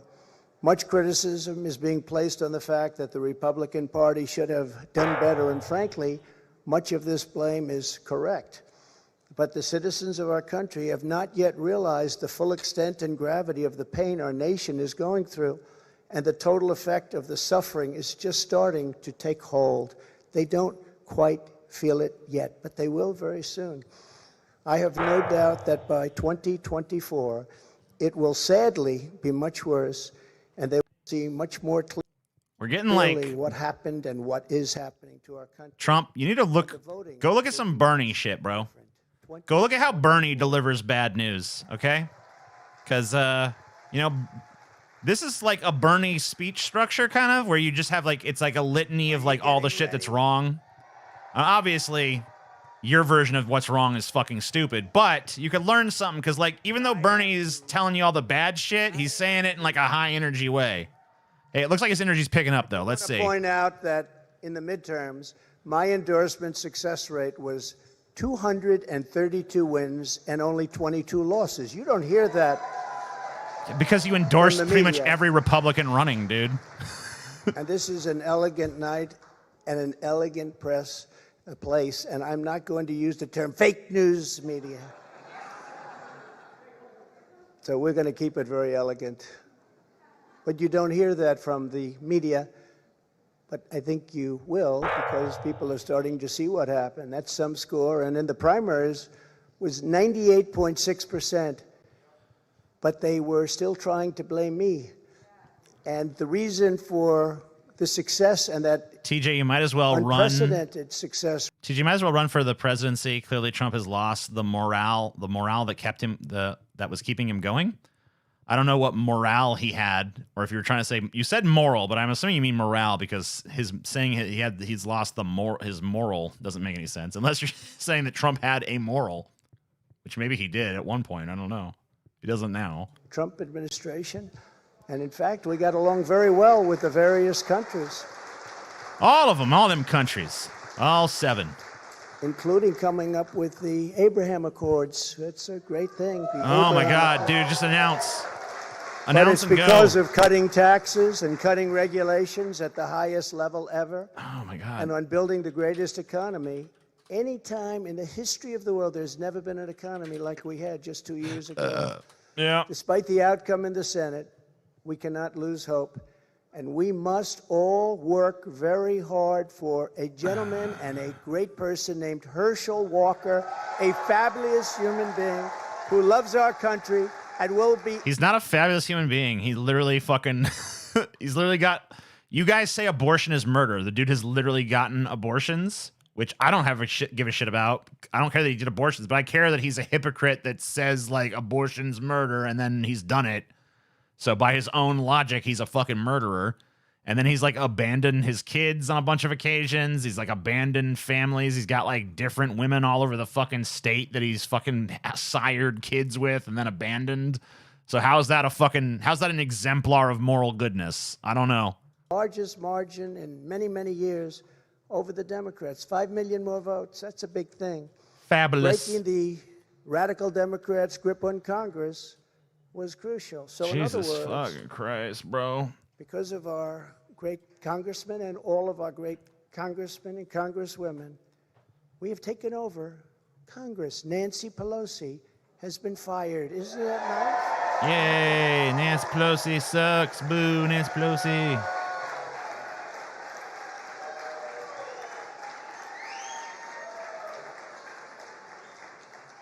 I told them, I said, if you just keep a little bit lower standard, you're going to have a big victory. They said, let's win by 40 seats. Let's win by 50. I said, if you win by 2 seats, be happy. But she's on her way to another country right now. She's been fired. But we always have known that this was not the end. It was only the beginning of our fight to rescue the American dream. And it's a word you don't use. 2 words. I don't want to be oh, shit. 2 words. American dream. Yeah, American That dream. was not good what he did. There are a lot of bad things. What like happened? What are we going talking to about? Idaho and saying, welcome to the state of Florida. I really love it. In order to make America great and glorious again, I am tonight announcing my candidacy for President of the United States.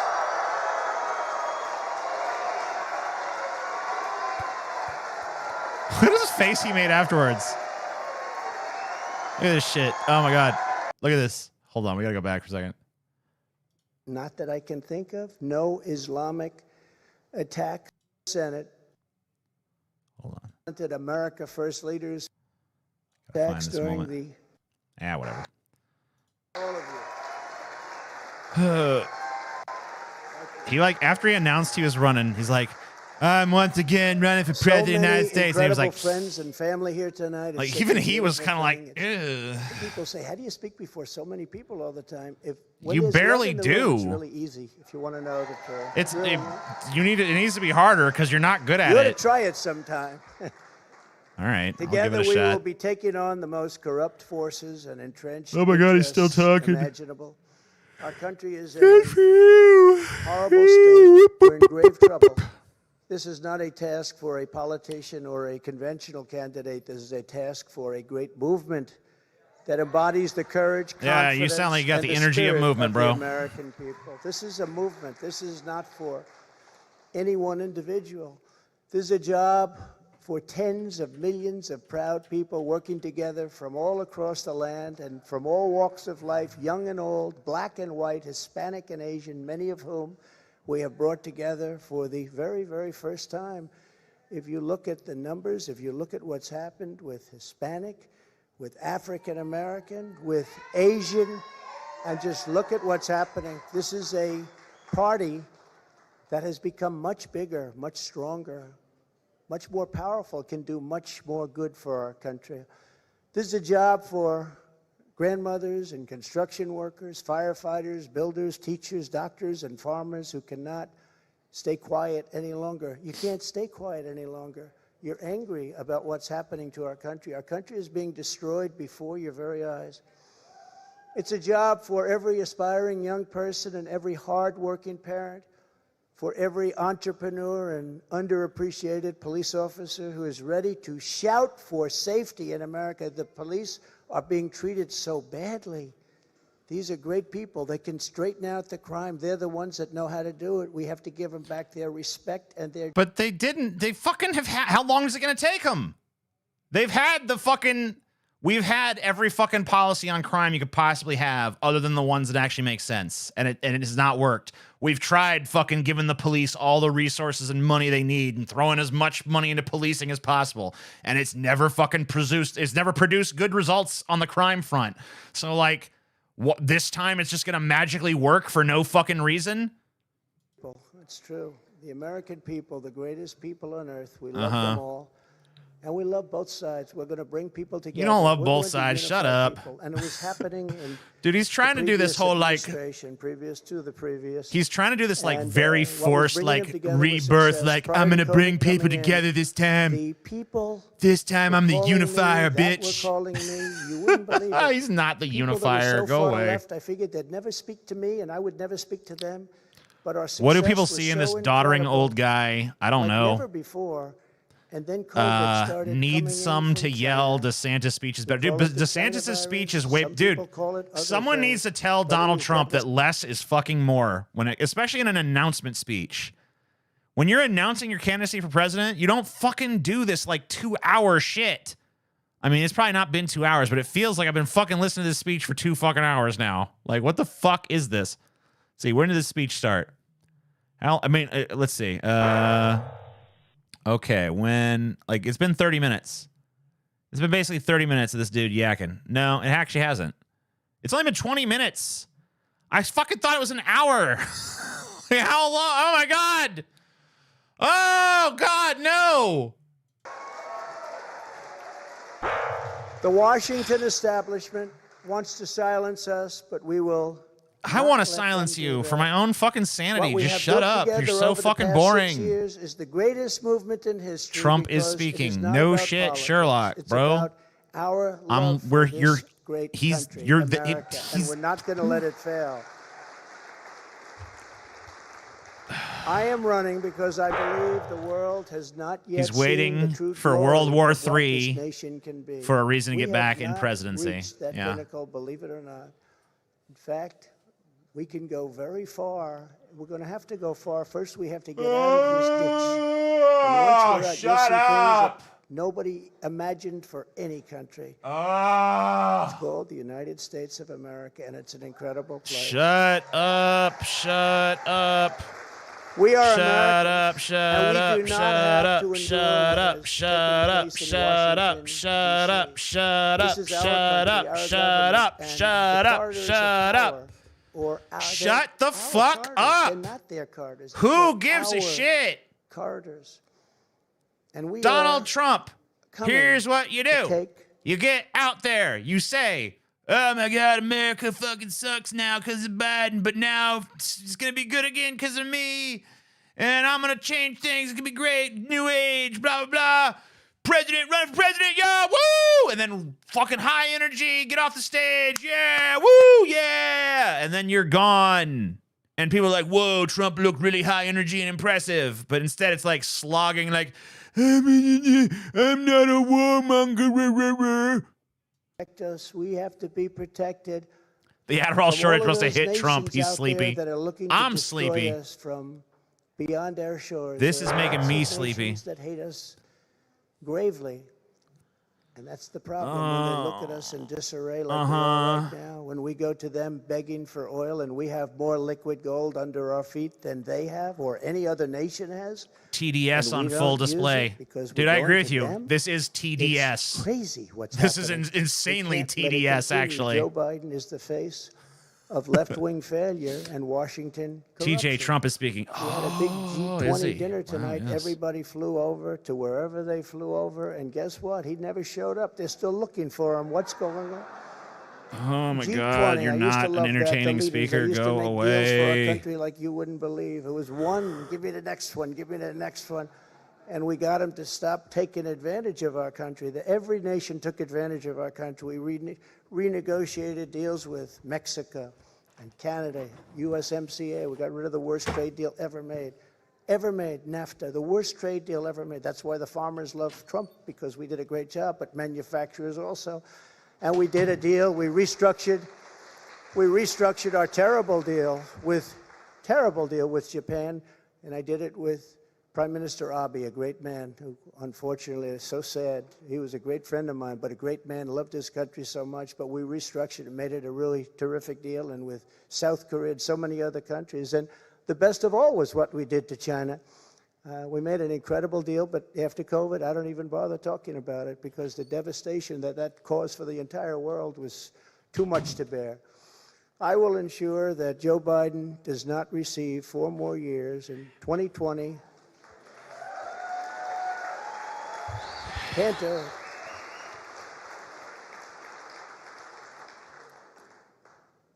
Our country could not take that.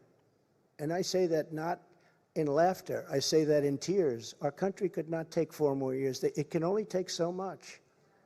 It's all very fragile to start off with. It can only take so much. In 2020, I received the largest number of votes of any sitting president in history by a lot. And we will do it again, but with even... That's because the population went up.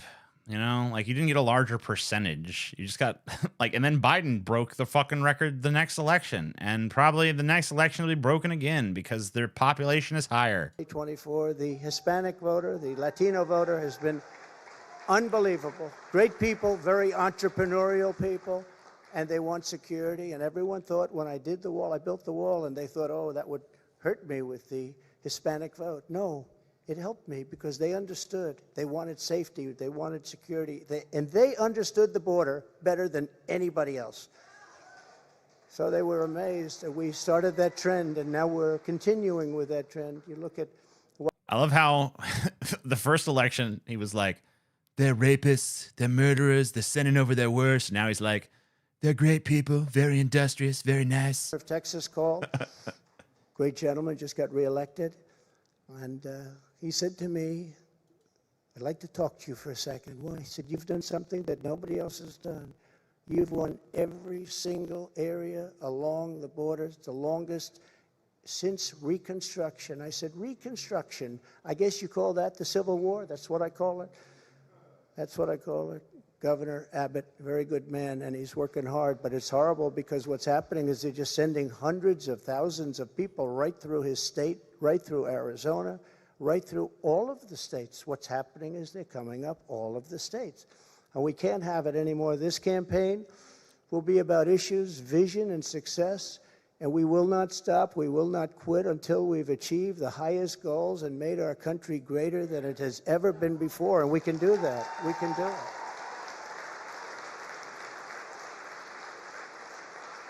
Our victory will be built upon big ideas, bold ambitions, and daring dreams for America's future. We need daring dreams.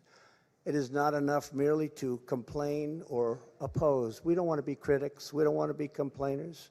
I never wanted to be a critic. I never respected critics. They tell people what's wrong, but they can't do it themselves. We will win because we will fight with every measure of our strength and with every ounce of our energy to lift up the working men and working women of America and to restore the... What are the odds he's president again? Like 10%, dude? If this is the game he's bringing to this election, 0%. There ain't no fucking way. There ain't no fucking way. This is just tepid. This is fucking gruel. Dude, 4 years ago...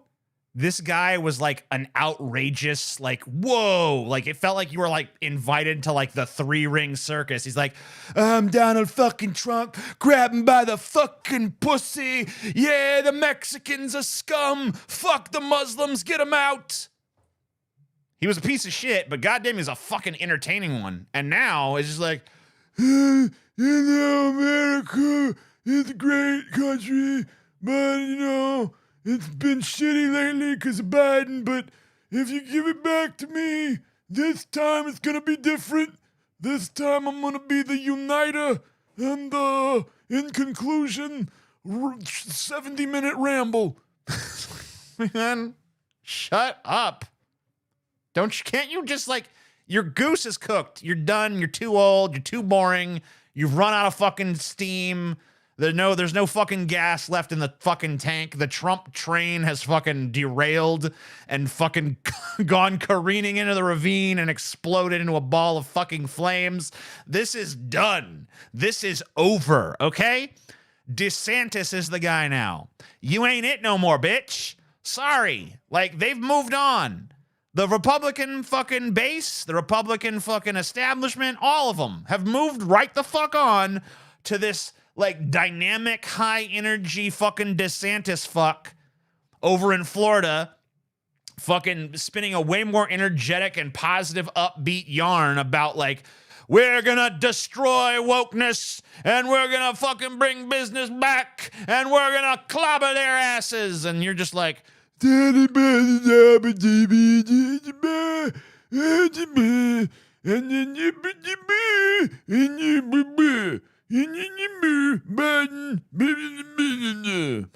like, who gives a rat's ass anymore, man? Shut up. We had it there for a long period of time, and we had the value of the dollar. We had it so that this country could make a lot of money. And I fought other countries where they devalued their dollar, or they devalued their currency, whether it was the pound or whether it was the yuan or the yen. And I used to fight like cats and dogs with the leaders of other countries because they were stealing from us. When they did that, they had artificial devaluations of their currency. It's a very important thing. I haven't even heard it mentioned in 2 years. That's a very important thing. It's very hard for us to compete when they do that artificially. And they had to pay a big price when they did it. And they never really did it for very long. I said, we're not going to do business with you anymore as a country. And they believed me. DeSantis is going to fuck this guy up the ass. DeSantis is going to bend Trump's fucking big pale ass over a fucking barrel and take him to fucking Pound Town, dude. This is sad. This is low energy. This is not the Trump I remember, okay? Like, he's triggering me for the first time. You know, people are always like Trump derangement syndrome, this is the first time I actually feel it, but it's not because I'm so outraged, it's because I'm so fucking bored. I could barely even pay attention to this fucking, look at these people, look at the crowd. Look at the crowd. They don't even care. The crowd doesn't even give a shit. Oh, that dude's yawning. That dude's yawning. Look at him yawning. Oh, he's scratching his nose and yawning and looking around like he's not even clapping. He's just like, hey, I'm bored. Look at this guy. He doesn't give a shit.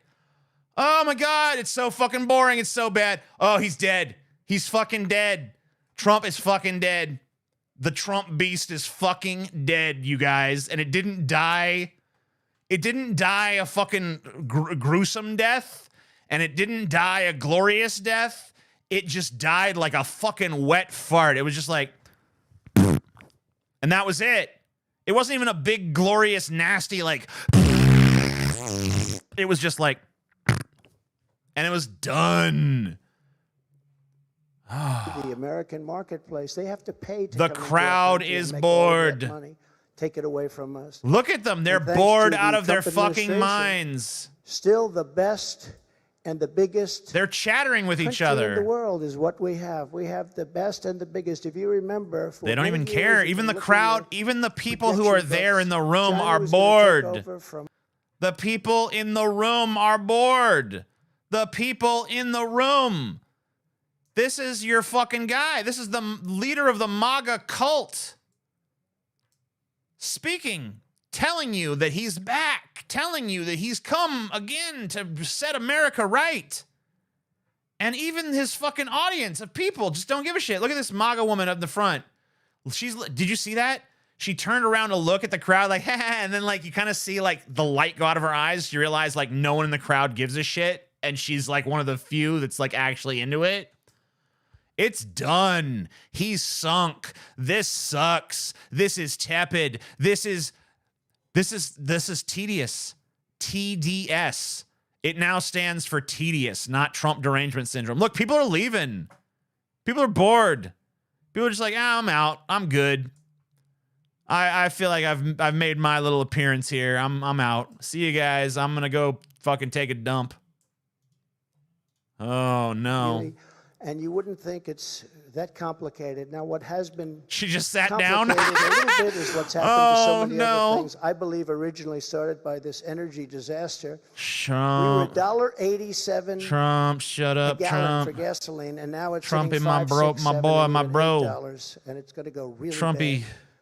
The socialist disaster known as the Green New Deal, which is destroying. Which hasn't. Wait, it's destroyed. How's it just? It doesn't even. It's not even instituted. The Green New Deal has not been instituted in any way, shape, or form. How can it do anything? It's not done anything. All right, check this out. You should follow their lead, TJ, and leave. No, you guys are. You guys wanted this. You guys begged me for this. I didn't want to do this because I fucking knew it was going to be like this. I knew it was going to be this, and I said, let's not do it. But you motherfuckers in the chat were like, we got to do it, TJ. Trump's talking. We got to go listen to Trump yammer like a fucking twat. Why, but why do you send this to me, Donald? I said, Angela, I send it to you because this is a flag of surrender. You are getting 78% of your energy from Russia. And when that happens, history has proven that it's not good for Germany. Just take a look over the last 150 years. It hasn't been good. What I didn't know would take place so fast. And Germany closed, as you know, all of its coal-powered plants and its nuclear plants. They closed everything, and now they're building coal plants.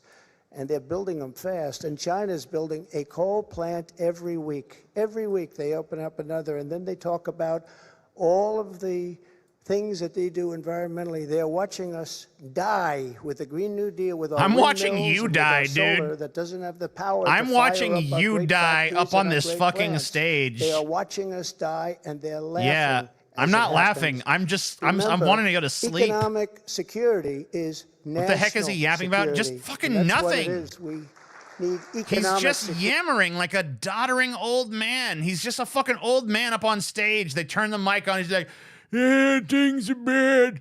Let me tell you, Sonny Jim. You know, and it's like, oh, no. I'm not moving on at this point. We're in for a penny, in for a fucking pound, dude. We got to fucking plow on through this shit. This is where we are now. This is us. This is your fucking leader. As we were strongly doing during the Trump administration, and we will systematically bring back wealth, health, and success to the American middle class. Trump, I am to fucking America begging you, bro. itself. Wrap it up, dude. Please. Wrap it fucking up, my man. Yeah, please sit down. I feel so guilty having you stand.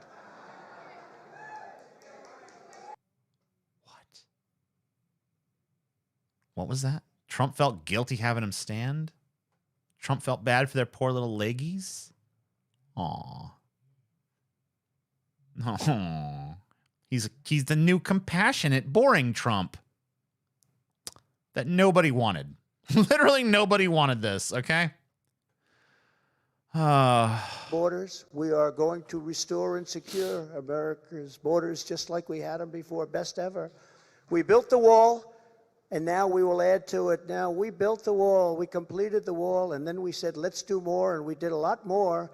And as we were doing it, we had an election that came up. And when they came in, they had 3 more weeks to complete the additions to the wall, which would have been great. And they said, no, we're not going to do that. And that's when I realized that they actually want to have this disaster known as open borders. Hard to believe, isn't it? But one of the reasons we had so much success at the border was because of the fact that we don't have open borders. That's just ridiculous. Like, that's not the policy of the fucking Biden administration. We still have the kids in cages. It's barely even different than his policies. It's barely even different than the Trump policies. It's barely fucking different. There's still massive deportations. There's still tons of people being gaffled up at the border. There's still kids in cages at the border. Nothing has really fucking fundamentally changed. We do not have open borders. That is a lie. That is not fucking the truth at all. Blah, blah, blah. Million people, they're pouring into our country. We have no idea who they are and where they come from. We have no idea what's happening to our country. We're being poisoned. Within moments of my inauguration, catch and release will be gone forever. Remain in Mexico. Even the stream got bored and she decided to fucking take a nap. Remain in Mexico, which was so important. Everybody came in here, they remained here, and they never left. You couldn't get them, you couldn't find them. I had a policy, remain in Mexico. And if you think it was easy for me to get the president of Mexico to agree to that, it wasn't, but we got it. And they terminated it, can you believe? So now they come in here, they stay, and we have no idea where they are. They get lost. And it's very dangerous for our country. And again, I'll say, we're going to pay a big price someday for what they're doing. We will begin the process of safely. All right, you've been listening into former President Donald Trump there, making it official, announcing. Oh, fuck! Fox News fucking threw in the towel, dude! fucking News threw in the towel. They're like, all right, enough. Enough of this boring bullshit. Dude, if Fox News is throwing in the towel, I'm throwing in the fucking towel, all right? Oh my God, he's dead. He's dead. He's dead. He's fucking dead. His goose is cooked. He's dead. It's Trump's over. We saw him die. You just saw, as surely as the people in Dallas, Texas saw John Kennedy fucking die, we just watched Trump die, ladies and gentlemen. We literally just saw Trump fucking die, okay? We saw him die. We thought it would never happen. We thought that Trump would live forever. No, he died. Let's mark it in your calendars, folks. November 15th, 2022, the day that Trump fucking died, okay? The day that fucking Trump he perished. He fucking perished and he died and he went to hell and he's gone. Oh well. Oh fucking well. Ah, man. Wow, that was dreadful. Just dreadful. I mean, just a hideous, I can't even believe how bad that was. I saw that while I don't think Biden needed to fucking add insult to injury or whatever, but I guess that Joe Biden, while Trump was doing this, his announcement thing, decided to go ahead and just drop an anti-Trump ad. I don't think it's even necessary, Joe. I don't even think you needed this. You could have just, shown his speech to somebody. But, hey, here is Joe Biden. Maybe he thought that Trump would actually do something impressive and that he would need this. Probably feels like an idiot for even wasting money on it now. But here's what happened while we were watching that. Let's take this a little, make that a little smaller there. So this is the anti-Trump ad that Joe Biden released to coincide with Trump's presidential announcement.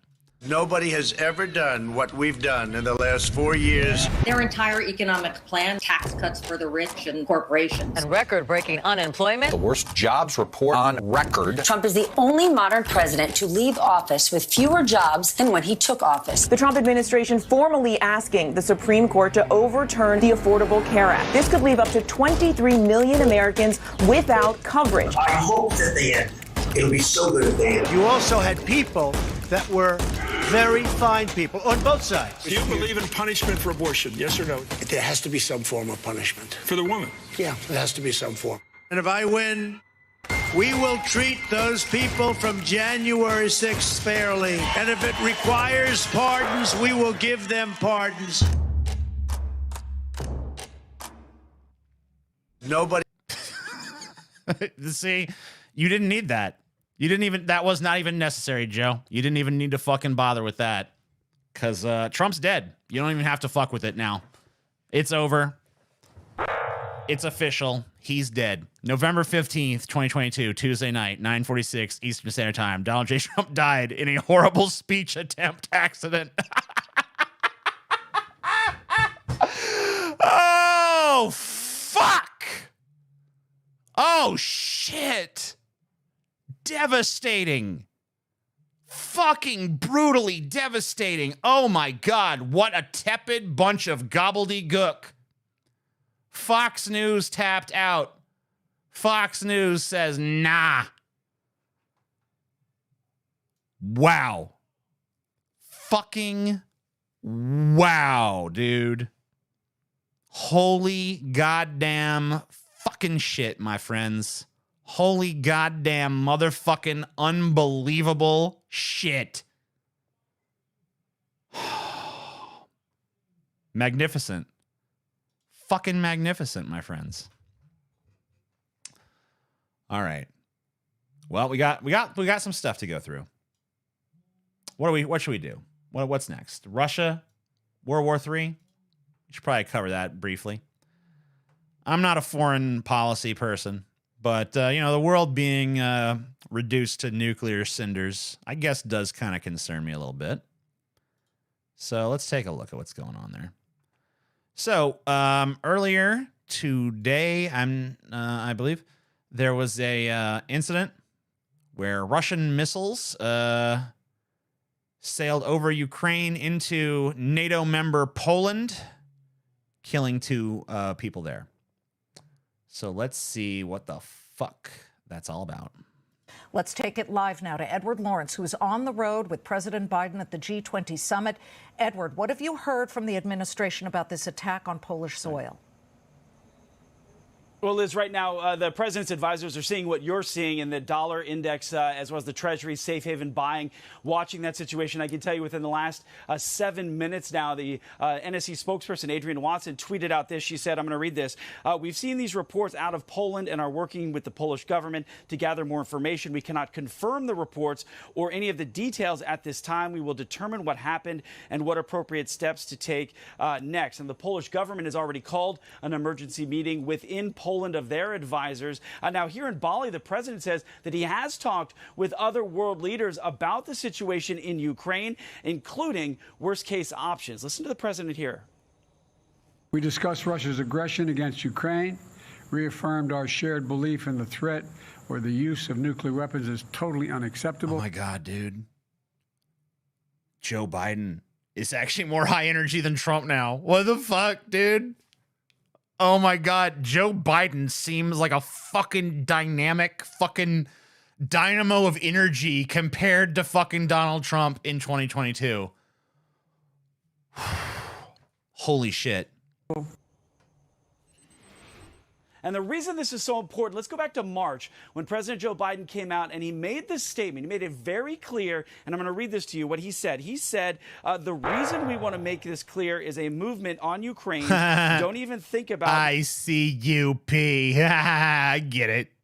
Moving one single inch into NATO territory, the one sacred obligation. We have a sacred obligation under Article 5 to defend every inch of NATO territory with the full force of our collective power.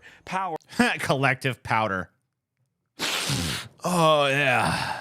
And statements like these beg a response should this be proven true that two missiles did launch into Ukraine, into Poland territory. And last night in Bali here, we saw the Russian Minister of Foreign Affairs, Sergei Lavrov, leave the G20 dinner early. Minutes after his plane left, reports of missile strikes hitting two resident buildings in Ukraine, in Kyiv, Ukraine, happened. So we're waiting for official word, again, from the president's team here in Bali. He is scheduled to... All right. So... the Pentagon has done a press conference on this shit. Here's some kind of military general guy. Who's this? Pentagon press secretary? Okay, it's not a general, it's a press secretary. Whatever. Here you go. President Biden has said a few times that the U.S. will defend every inch of NATO territory. If these reports are true, what does that look like for the administration? Yeah, thanks, Idris. So, as I mentioned, we're looking into these reports, don't have any information to corroborate them at this time. So I don't want to speculate or get into hypotheticals. When it comes to our security commitments and Article 5, we've been crystal clear that we will defend every inch of NATO territory. Thank you. So, under Article 5, they're going to do... So what is Article 5? What the fuck is that? The fuck is Article goddamn 5? And why the fuck is Tulsi Gabbard on my screen? Get out of here. So, Russian missiles, we know this. We've already gone over this. Once a member invokes the principle of collective self-defense under the treaty, NATO can come to its defense with such actions as it deems necessary, including the use of armed force to restore and maintain the security of the North Atlantic area. But that does not mean that any attack on a NATO member automatically triggers a state of war. It's not like a trigger mechanism. It doesn't mean that tomorrow every single country in NATO responds with a full military invasion of Russia. Joel Rubin, a former deputy assistant secretary of state, said. The diplomatic nature of an Article 5 invocation is by design. It allows the alliance the necessary pause and diplomatic toolkit to respond to an aggression on its own terms. If you think about it, if it's a trigger mechanism, you've given Russia all control over the battlefield. They decide when there is a war. They decide whether or not we get involved. No, we have control. We have agency over what our actions are, Rubin said. Article 5 is an incredibly powerful diplomatic tool, so it gives options for a Polish response. That's what it does. It just gives options. It doesn't give requirements, Rubin said. Reuters reported late Tuesday that NATO members are scheduled to meet Wednesday under Article 4 to investigate the incident. So the question now is, will Poland invoke Article 5? And if Poland does, invoke Article 5, will that, what will NATO's response be to this incident? And that I have no fucking goddamn clue. I don't have enough of an idea about what's going on here to give you a cogent answer on it. Get ready to serve your country, TJ. The USA needs you. I once remarked that, some people have died for their country. I'm not going to even step on a fucking thumbtack for my country. So fuck that shit. Not for this one.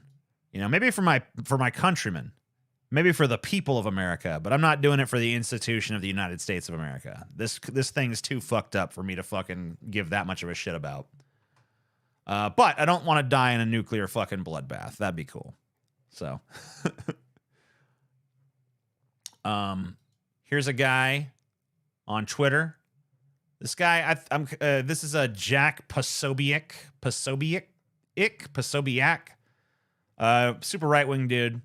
He says, if this was a deliberate attack on the sovereign territory of Poland, it must be repaid in blood.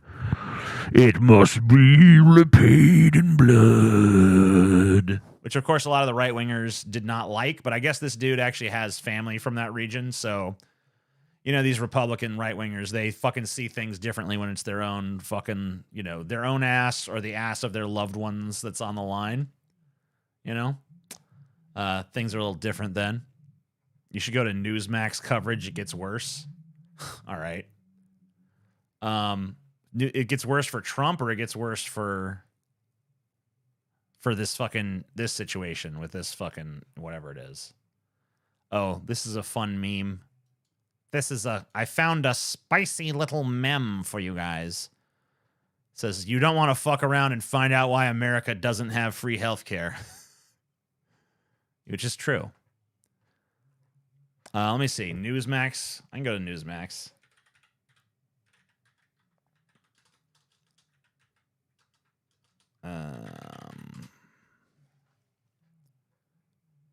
You're a coward then, dude. Cool. Trump declares for 2024 White House run. America's comeback starts right now.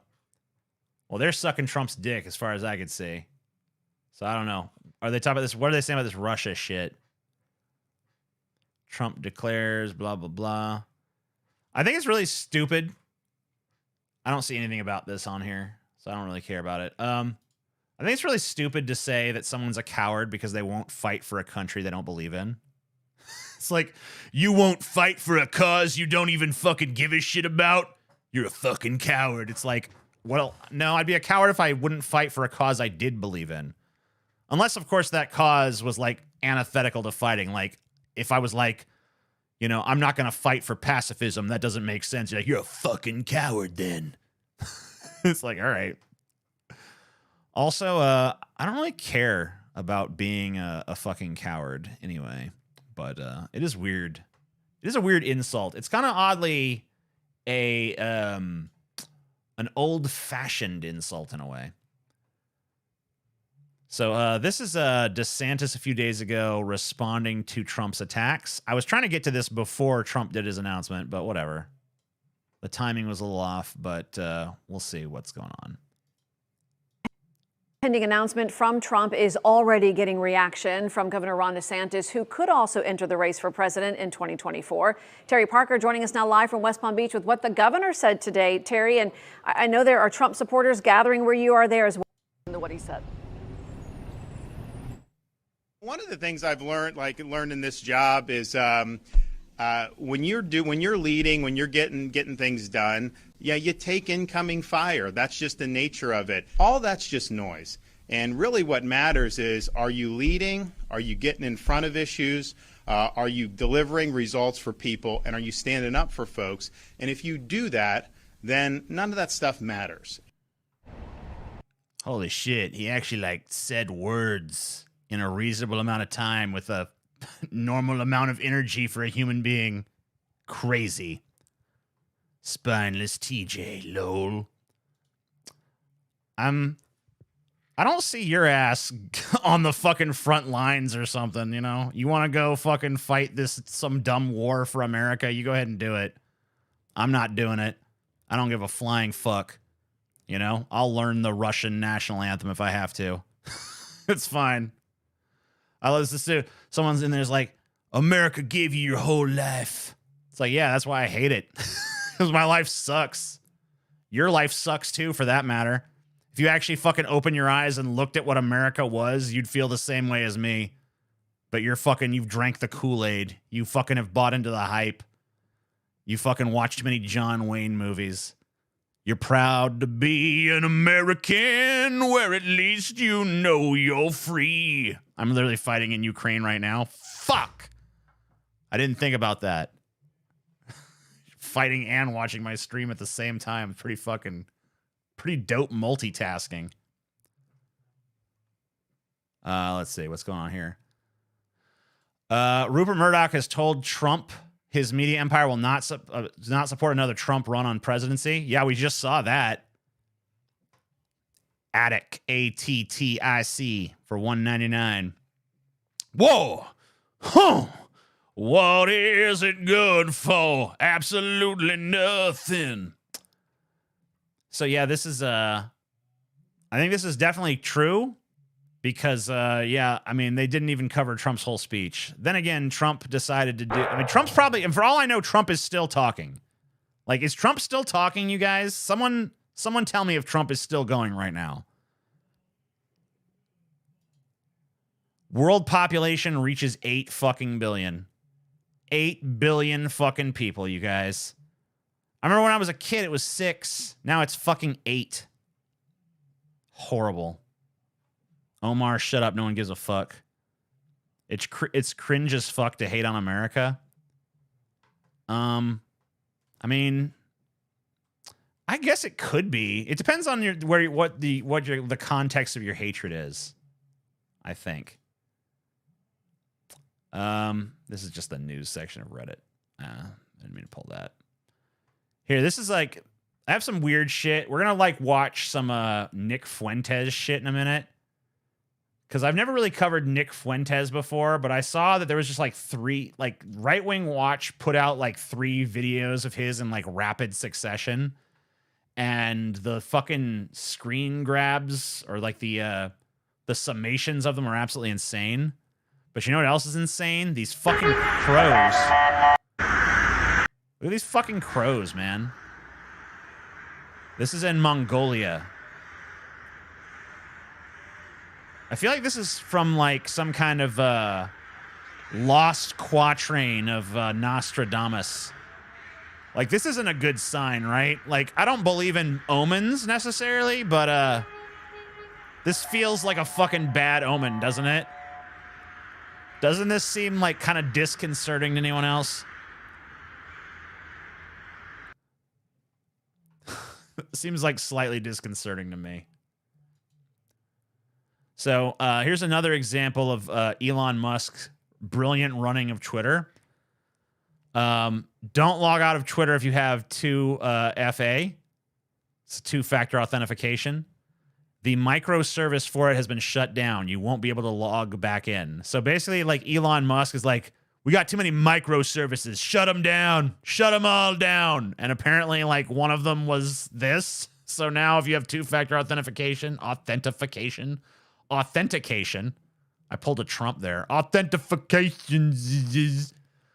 If you have two-factor authentication, or is it authentication? All right.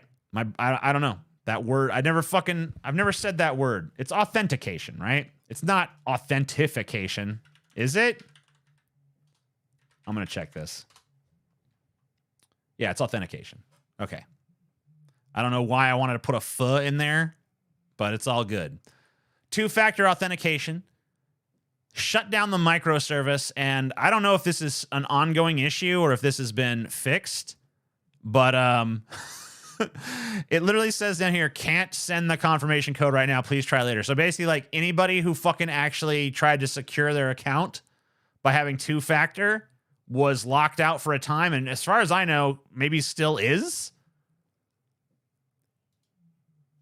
So I wanted to talk about this shit too, because I have it in my thumbnail. I can't avoid talking about it if it's in my thumbnail. But there is a thing that happened, and I think you know, this is going to be one of these instances where I might piss off some of you lefties, okay? I'm just going to fucking forewarn you. I might piss off some lefties today. You know? I mean, I know that it wouldn't be the first time I've pissed you guys off, but, you know, everyone wants to fucking run with this narrative of, you know, that I was like, I was once some crazed right-winger and now I'm like based or whatever the fuck, when the reality is that I've stayed pretty consistent and the political landscape has just been doing jumping jacks and fucking cartwheels around me. But here's an instance where I think that I might kind of be more on the right-wing side, and it has nothing to do with transness. I guess it has more to do with fat phobia. I guess I'll be accused of being fat phobic, but like, how do you get around the fact that I'm fat? Internalized fat phobia, maybe? I mean, I don't even really know if it's fat phobia so much as it's just like, if you're in a beauty pageant, well, let's watch Ben Shapiro talk about it, and then I'll give my take. That people pay attention to simply because they gather headlines, and they're meant to garner headlines because the idea is that if you can make the transgressive normal, then the normal becomes transgressive. If you can make the transgressive, all the breaking of the social institutions, the norm, then anybody who fights back against that is some sort of bigot, sinner, terrible person. So here's a story for you. This one is out of Derry, New Hampshire. A teenager in New Hampshire has become the first transgender contestant to win a local Miss America organization beauty pageant. We have video of Brian Wen, who is 19, who won the Sunday night pageant to become Miss Greater Derry 2023, which awards the winner a crown, title, and scholarship. Brian is the first to win. Brian is an overweight dude. This is a video of Brian. And that is just a description. Can we skip to the good part?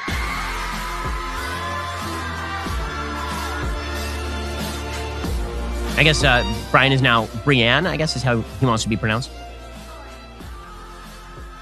Okay, Brian violates all traditional standards of what a woman is and all biological standards of what a woman is because he is, in fact, not a woman. He also would violate, even if he were a woman, what sort of traditional beauty has constituted. You would be surprised.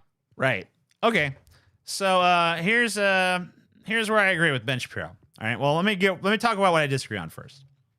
So as far as like trans women competing in beauty pageants, I'm all for it. 100%. That shouldn't even be a fucking question in my mind. Ridiculous that it even... Well, first of all, what's my opinion on beauty pageants? My opinion on beauty pageants is they're fucking stupid, and I would never watch one, and I kind of don't even like... I don't really think they should exist, but I don't think I'd go around stopping people from doing it if that's what they really want to fucking do with their lives and their time. But if it's a beauty pageant, then it's about beauty. And I gotta say, you know, I don't think that fucking particular trans woman was all that fucking beautiful, okay? Like, I thought that she was pretty unattractive, to be honest with you. And, you know, whatever, I get it, you know, you can't really make the argument like that it's not like my call to judge her beauty or whatever, because literally that's what a beauty contest is. It's about being judged for your beauty. That's what you're submitting to when you fucking enter a beauty contest. You are now going to be judged on your beauty. That is the fucking premise of a fucking beauty contest. And I'm going to say it like, not beautiful. Sorry. Like, she's not my version of fucking beautiful. Now, obviously, beauty is in the eye of the fucking beholder, blah, blah, blah. But I gotta think, I feel like my finger might not be exactly on the pulse of American sentiments and shit. But I feel like probably that's not what most Americans consider beautiful based on what I've fucking seen, heard, and like what's peddled in the media, what's fucking popular on social media, anything. Like, I mean, this just seems like virtue signally, and, let's pat ourselves on the back for how progressive we are. Oh, we had a trans winner. It's like, okay, but like, couldn't the trans winner be like a more attractive trans woman than that? Now, I feel bad about this. Like, it's put me in a weird position. I don't even really want to talk about it because it just feels kind of like icky to even fucking really contemplate or get into. But like, I don't know. It keeps fucking, it keeps burning my biscuit. You know what I mean? Like, The first time I saw it, it burnt my biscuit a little, but I was like, I should probably not say anything about this. But then, you know, it kept popping up, and every time I saw it, my biscuit got a little bit more burnt, and now my biscuit's a fucking black and charred, horrible little nightmare biscuit, and I fucking have to fucking let it out. I have to be honest with you guys. Even though I know some of your little fifis are gonna be hurt and shit, even though I know some of you guys are gonna be like, that was really that was an unbased take, TJ. You're fucking cruel, you're mean. And then some of you guys will be like, finally, the fucking TJ fucking got tired of towing their line and said how it really is and all this. No. It's none of that. It's just, it boils down to, that ain't no fucking beautiful fucking woman in my book, all right? Maybe she's beautiful on the inside. More power to her. Good for her. I'm glad she got her scholarship, but nah, I ain't fapping to it no time soon. That's all I'm saying. Now on to the next thing. Oh, wait, no, there's more. There's more of this. Yeah, I mean, like, come on. Like, dude, fucking, like, can we just be fucking real for fucking, 1 minute on this one thing and just say, like, come on. Like, give me a fucking break.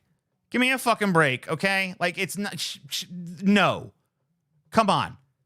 If it's like the unconventional beauty contest or like the beautiful inside contest or some other fucking criteria.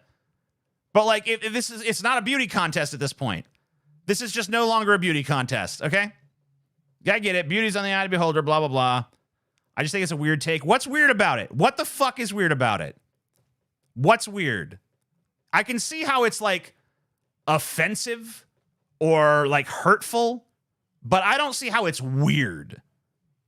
There's nothing fucking weird about it, all right? Don't fucking act like it's weird.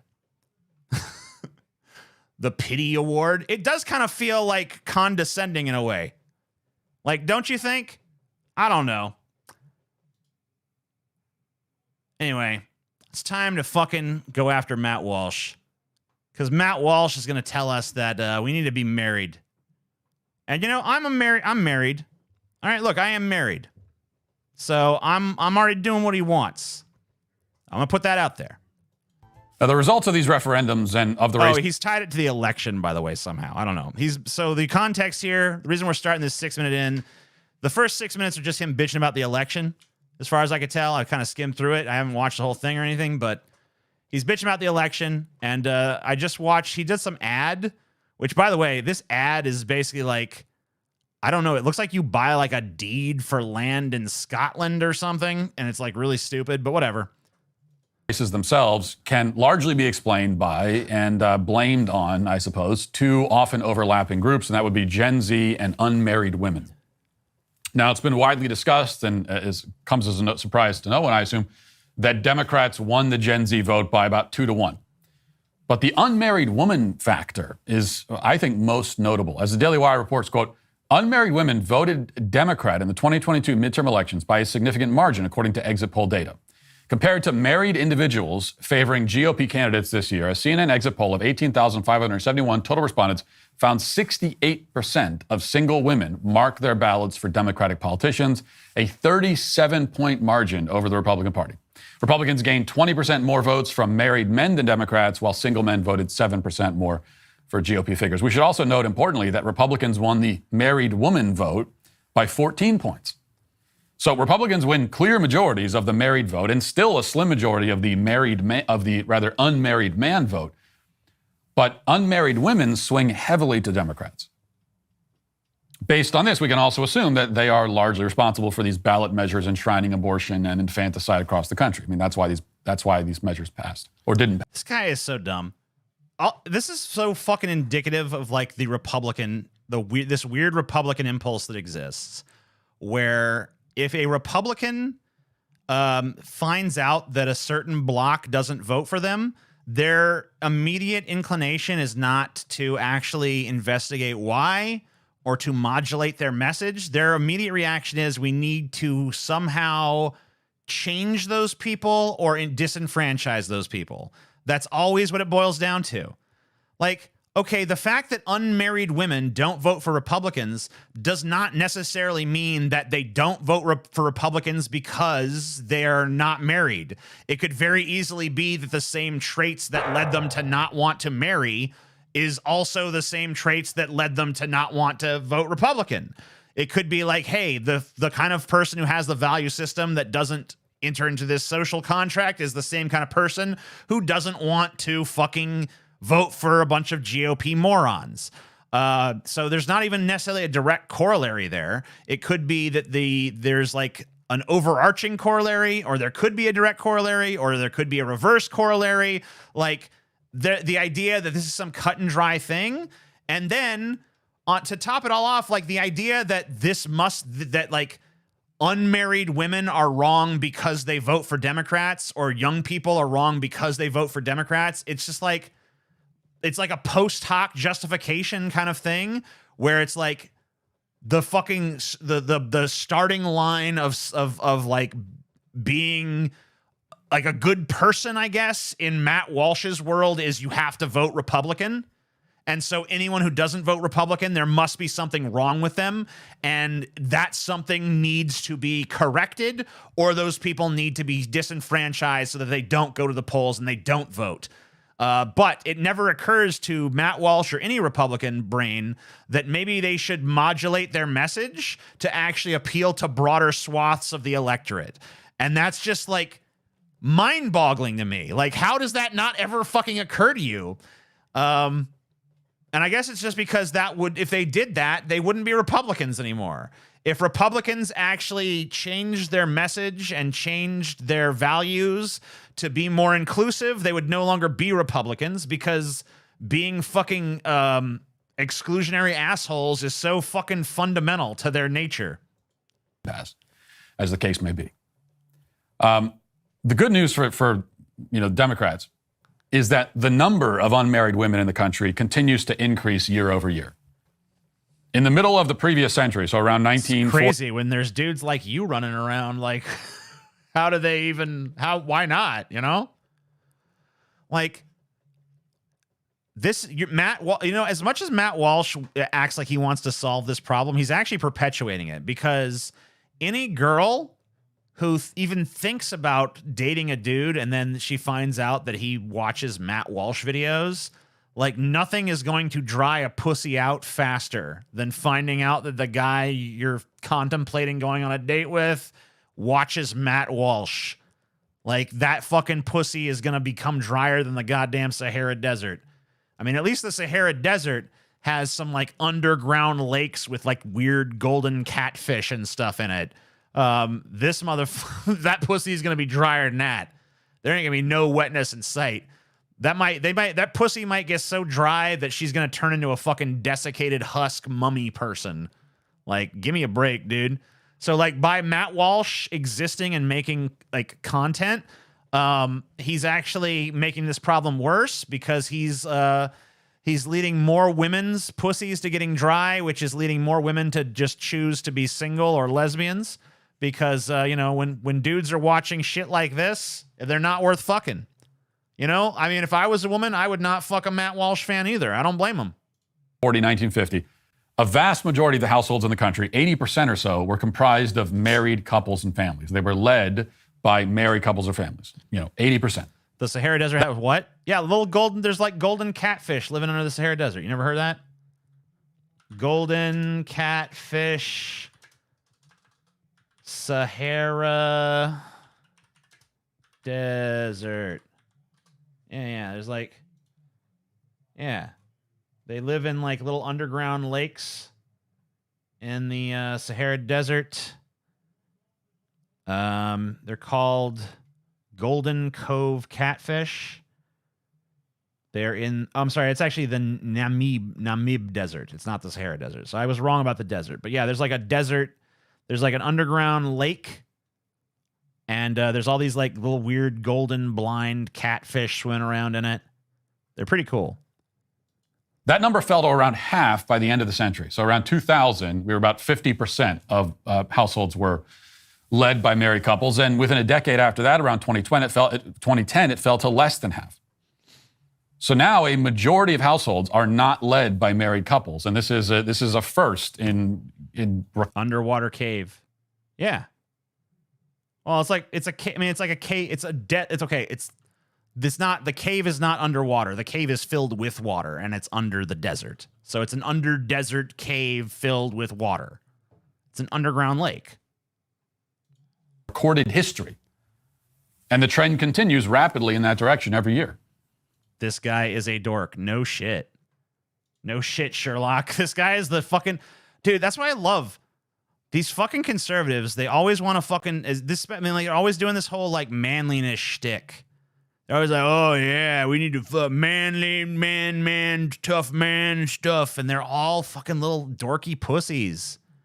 Like, Matt Walsh is not a masculine dude, okay? Like, under no one's definition of masculine includes this guy. All right? Like, it just doesn't. This is not some fucking tough masculine dude. So the fact that he's out there being like, yeah, men, back when men were men and women was women. I mean, this dude, like, how tall is Matt Walsh? Like 5'2"? He's like 5 foot tall.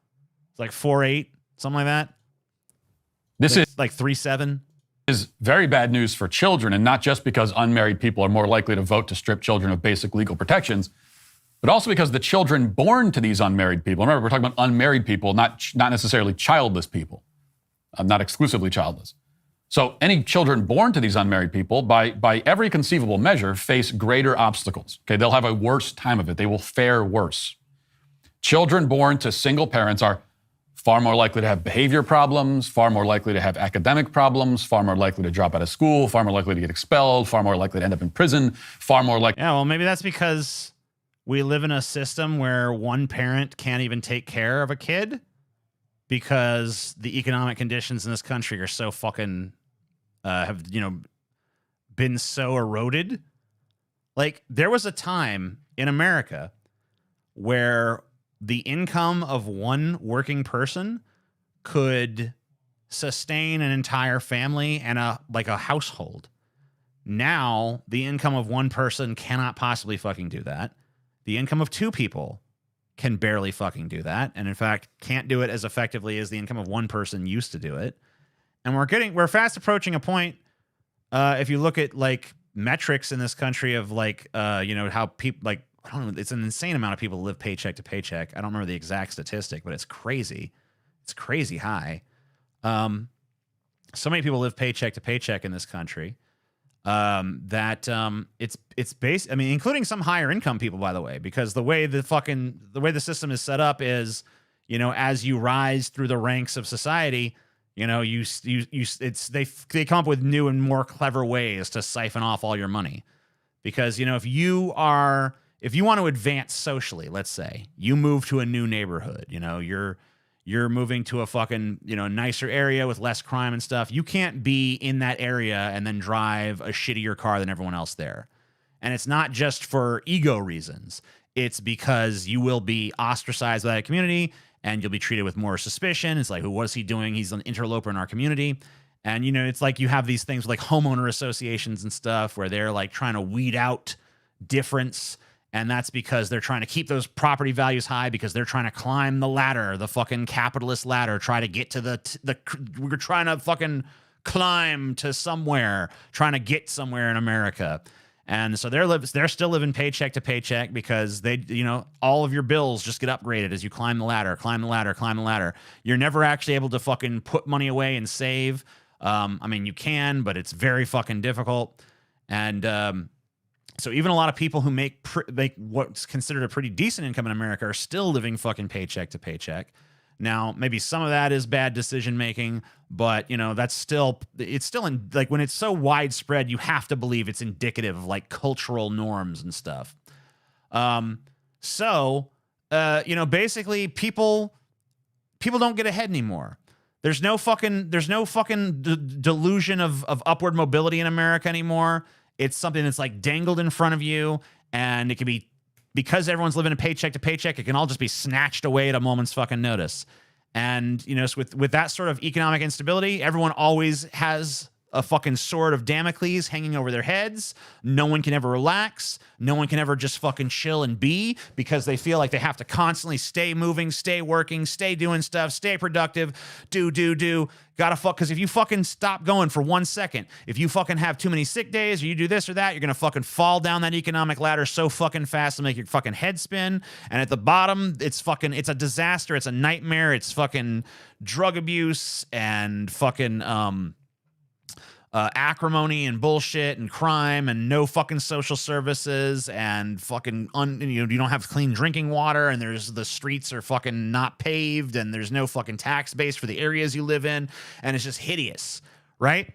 So it's just a bad fucking situation in America. And if you really want people to start, embracing this more traditional way of life that you from the 50s that you love so much, then you have to.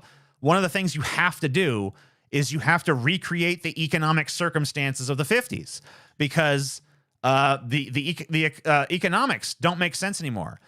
If you want, like, this motherfucker clearly wants this very traditionalist archetype, right? Where it's, the husband that goes to work and is the breadwinner, and the wife stays home and fucking takes care of the homestead, and boys are boys and girls are girls, and we all fucking have barbecues every Sunday where we grill burgers and stuff and all that.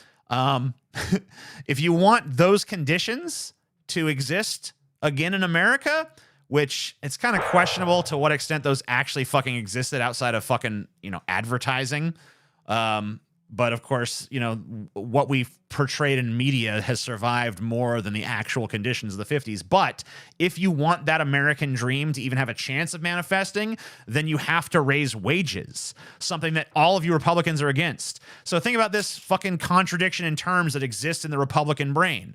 They want us to have the social configuration of the 1950s, but they're fucking dead set against us having the economic configuration that existed in the 1950s. So it's like, you guys, you want to have your cake and eat it too. You want to have an exploited workforce that's the slave of a fucking, ever shrinking billionaire class as money consolidates to fewer and fewer people. You want those people to have every advantage and just control everything, and fucking the working people of the country to have no recourse and to just be fucking slaves to their fucking, oligarch masters. But at the same time, you want everything to be hunky-dory like it was in fucking Leave It to Beaver, where dad goes to work and then fucking, affords like a fucking 4-bedroom house and, has this is my son and this is my daughter and this is my wife Jane and she's baking a meatloaf. And it's like, you can't have both of those fucking things, you stupid fucking prick. It's not possible. How fucking stupid can you be? Like, if you want one, you gotta want the other. This is why conservative ideology, just like it's just a house of cards. You fucking you blow on it, it fucking falls into nothing. It's shit. There's nothing there. There's no support structure to it. It's just fucking something that sounds nice to these fucking reactionary lunatics just spouting fucking words without actually having any sort of like philosophical or ecological or economical underpinning to any of it. They don't care what's impractical. They don't care what could actually happen in real life. They just want to fucking like pine for some better time that never fucking existed. But even if it did exist, it requires entirely different economic conditions than the ones that these fuckers actually fucking propagate and promote. I mean, it's just like, you can't fucking reason with them. They're stupid fucking pricks. Likely to end up on drugs, far more likely to end up homeless, far more likely to fall victim to violent crime, on and on and on. Well, why don't you solve any of those fucking problems then? You got no fucking solution. Your solution is people should just fucking get married. Well, the reason they're not getting married is because it's not fucking economically viable in the same way that it was once upon a fucking time. There's a lot of people who have looked at the fucking situation and been like, you know what? Wife and kids? That's just nothing but a fucking hassle. That's nothing but a goddamn inconvenience.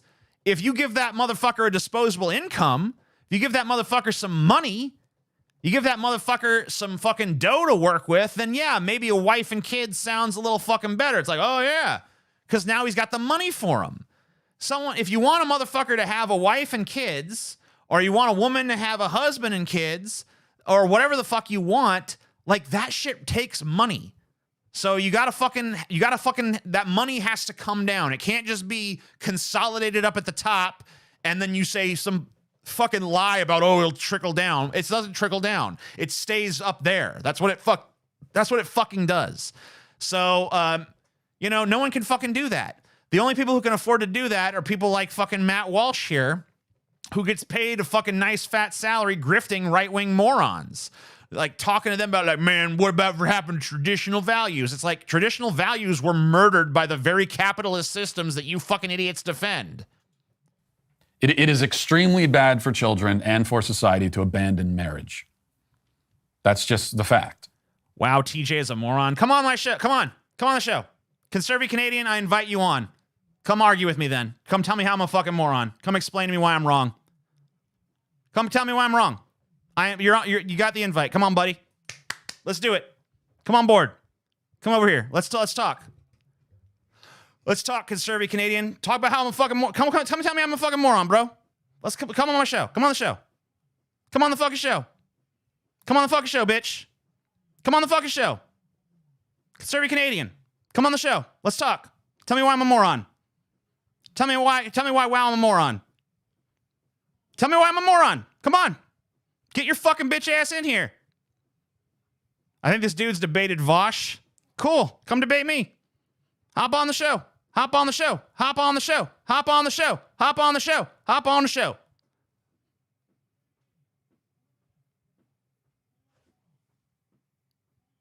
You coming?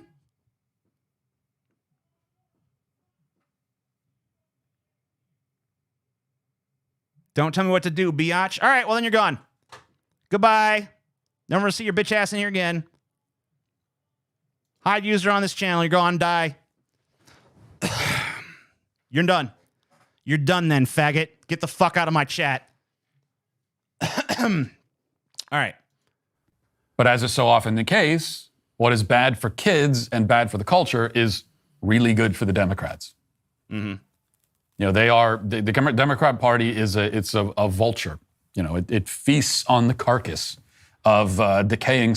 Dude, women who decide not to get married to, frankly, even by, dude, if you know what's really fucking funny to me? You watch these channels, these man channels. You ever seen one of these stupid fucking man channels, guys? You ever seen one of these channels that fucking just like, men used to be men, men used to be, but today men are fucking suck. Men today are garbage. You know? So even by the admission of like the manly men who want things, like even by their admission, men suck now. So why would you expect women to want to be with men who suck? If men suck now, why would you want to be with fucking men? Why would you want to be with a bunch of fucking suck-ass loser dudes? So, I mean, like, that doesn't make the women who don't want to fucking settle for some fucking loser who's not willing to work on himself at all. They're not a carcass now. They're not like, oh, well, you know, because they didn't fucking settle for some dipshit, because they didn't fucking decide to sublimate themselves to some fucking dork. Now they're just the carcass of society that the Democrats feast upon. It's like, you're such a fucking hyperbolic dipshit. And once again, you don't support the economic conditions that would actually free people to live that lifestyle anyway. So come back to me when you have an actually cogent philosophy on this. Civilizations. Now, it's easy to see why the Democrat Party is determined then to undermine marriage and destroy the nuclear family. TJ, you would be an incel without your YouTube clout. Dude, I dipped my dick in pussy before the YouTube clout ever happened. First of all, I fucked bitches before YouTube was a thing. So that's number one. And number two is my YouTube clout exists because of my own fucking shit that I have done. I fucking came on, I turned on the camera, I hopped in front of it, I spewed my fucking bullshit thoughts at you, and then your stupid ass turned up to watch it. So that clout exists because people gave a shit what I had to say. I don't know why. Maybe it's because I'm fucking smarter than they are. I'm more entertaining than they are. I have something called charisma. I don't give a shit why it is. But whatever it is, it's in me. I got it, and you fucking don't, so shut your fucking stupid fucking mouth. You don't have the right to talk to me, you little pissant. You little mosquito. Bzzz. Shut up. I don't give a fuck about you. I eat you. See TJ, why you're a the 3 left out is of openly hot. You're a 3 out of 10 max look wise. Okay, first of all, I'm like a 5 out of 10. All right, at least. Now, in my own fucking, when I look at myself in the mirror, I see a 10 out of 10 because I'm an egomaniac. But setting that aside, I'm at least because first of all, I'm tall. I'm like 6'7", so that's like a thing right there. I have pretty fucking reasonably clear skin and stuff. Now I am fat. I am pale. I have like a weird body shape. So I'm not gonna I'd be like, to me, a 3 out of 10 would be like, I don't know, what's that guy? Trump guy. We just looked at him earlier. Steve Bannon. That's like a 3. Maybe even a 2. But you know, I would put myself at a comfortable 5, but you know what? It doesn't even matter. It wouldn't matter if I was a fucking 0. I could be a fucking hideous mutated troll demon from hell, and I would still get more fucking pussy than you. Because you know why? Because I'm awesome. And it has nothing to do with fucking looks. I didn't come out here saying I'm a fucking model or something like, oh man, check me out. That doesn't even fucking matter. That has nothing to do with anything. That's the problem with you fucking incels. I know, because I know for a fact you must be an incel to be saying this fucking rhetoric at me. Because this is incel fucking shit. It's the problem with you incels. You blame all your fucking problems on the fact that you weren't born Brad Pitt. Or you weren't born whatever the fucking, whoever fucking girls' pussies get wet for these days. Brad Pitt's kind of an old reference at this point. But you think it's all down to like, I'm not amazing looking, and that's why I don't get laid. No, you don't get laid because you suck. You don't get laid because you're a fucking buffoon. You don't get laid because you got nothing going on. You have no interesting thoughts. You have no interesting opinions. You're just like a little self-obsessed troglodyte bitch. That's why no one wants to fuck you, okay? It has nothing to do with I'm not pretty. Hostile to the nuclear family, why they have declared war against it.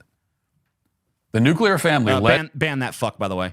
By a man and woman bonded in marriage serves as a blockade, a fortress standing against the left's political and cultural aspirations. They know they can't achieve their ultimate ends without blowing up the fortress, and that's what they've set out to do, and they're already having, enormous success, and they're reaping enormous. This guy's a twat, and I challenge him to a fucking fist fight in the parking lot at Denny's. I'm throwing down the gauntlet. I officially challenged Matt Walsh to a fist fight at a parking lot at a fucking Denny's. And I await. I don't even care if he accepts or not. I'm just letting him know one day in a Denny's, you and I are going to have a fist fight in a parking lot in Minecraft. Just joking, ha ha ha. Anyway, that's that guy. Next. Close all, I said. Next.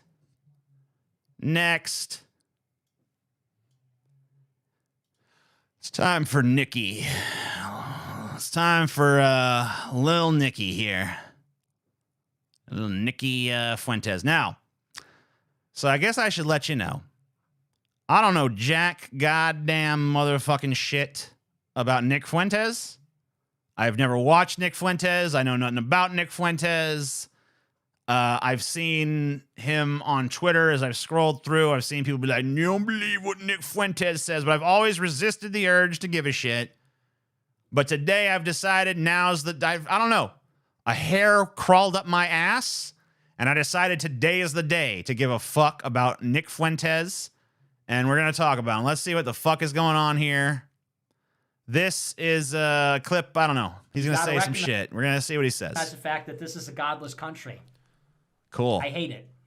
I mean, I wish it was a godless country. Unfortunately, the vast majority of fucking morons that live in this shitball fucking piece of goddamn worthless, not worth even stubbing your toe for garbage country, the vast majority of them are actually quite God-bothery and quite fond of whispering into their hands and pretending that the creator of the universe gives a shit about them. So I wish we lived in a godless country because it would be a better country. But unfortunately, we actually live in quite a God-full country. And that's a problem because God is trash and so are his followers. And hey, you know, case in point, you're fucking bitch ass. It's immoral. It's wrong. Shut your fucking bitch ass mouth. You look like you're about fucking 28 pounds. You look like I've had boogers bigger than this little bitch ass fucking worm I'm looking at here. I mean, like, I want to shove this kid into a fucking locker. Fuck this piece of goddamn trash. Who gives a fuck about anything that comes out of this worm's fucking garbage mouth? This fucking, I'm supposed to listen to this fucking bitch spew diarrhea in my general direction. Who gives a rat's fucking, I don't give two tugs of a dead dog's dick about this motherfucking cretinous piece of shit. Fuck this goddamn troglodyte faggot bitch boy motherfucker. Doesn't this dude fuck cat boys or something? But then he won't admit it. And then he has to, like, didn't this dude say that sleeping with a woman is gay or something because he fucking doesn't want to just come to terms with his own sexuality? Because I just look at this motherfucker and I see the cock lust in his goddamn eyes. I mean, like, just look at his eyes right now. Whatever he's saying, it's not what he's thinking about. The only thing he's thinking about is big fucking juicy black dick. That's the only thing on this motherfucker's mind at any time, any moment of day. You know, he talked about we live in a godless country. You know, meanwhile, he's thinking, I could use a big black dick in my ass. I surely could. Anyway, let's fucking hear more of what he's got to say, I guess. It's heinous, it's evil, but this is an evil country. And this country will surprise you with how evil it is. And that's why you got to get this out of your head that there is some silent majority cavalry that's going to come out of the woods and save us at the last minute. It's not. When we meet the left on the battlefield and they outnumber us like 5-1. What are you talking about? There's like, you have any idea how few actual leftists there are in this country? Like, there's almost no leftists in this country, okay? Like, the vast majority of this country is either apathetic centrist pussies. That's the vast fucking majority. That's 90%, probably not 90%, but that's like, I don't know, half the country is just like tepid, centrist, go along to get along, shuffling through their day, depressed, empty fucking vessel pussies that just like, they fucking, there's like sometimes you'll see a little spark of life in them, but for the most part, they're just like, that's the fucking majority of Americans. And then there's a fucking big old chunk of Americans that are fucking right-wing reactionary dipshits like you. They're just like, I think we need to do something about all these Jews. And then there's a small sliver of like liberals that are just like, I think we need to do this, and then there's like a tiny, tiny little dash of like fucking leftists strewn about, like, yeah, I actually fucking believe in radical change to this horrible fucking system. And then all the other groups are like, no, you're crazy. So there's the idea that like you're gonna meet leftists on the battlefield or whatever the hell, and they're gonna outnumber you 5-1. Well, I got good news for you. Nope. There's actually way more of you than there is of any fucking genuine leftists anywhere in this goddamn country. That's it. But the point is, when you look at these things like abortion, it's popular. People like abortion. Yeah, you know what? People like abortion, but most people do not even think of abortion as a political fucking issue. For most people, abortion is just a thing that they can utilize to prevent having to care for and fucking financially raise up a kid. You know, they look at this like abortion is, they're not even thinking about it in terms of like rights or like empowerment or any of that shit. They're just thinking about it in terms of like, I don't want to deal with that. Is there something I can do about that? Oh yeah, I can get an abortion. Okay, cool. Like that's it for them. It's just it's a pragmatic goddamn choice that they don't even see the political dimension to it. I mean, they know it exists, but it's not even what they give a shit about. To them, it's just like, hey, I don't want another mouth to feed. Flush that motherfucker.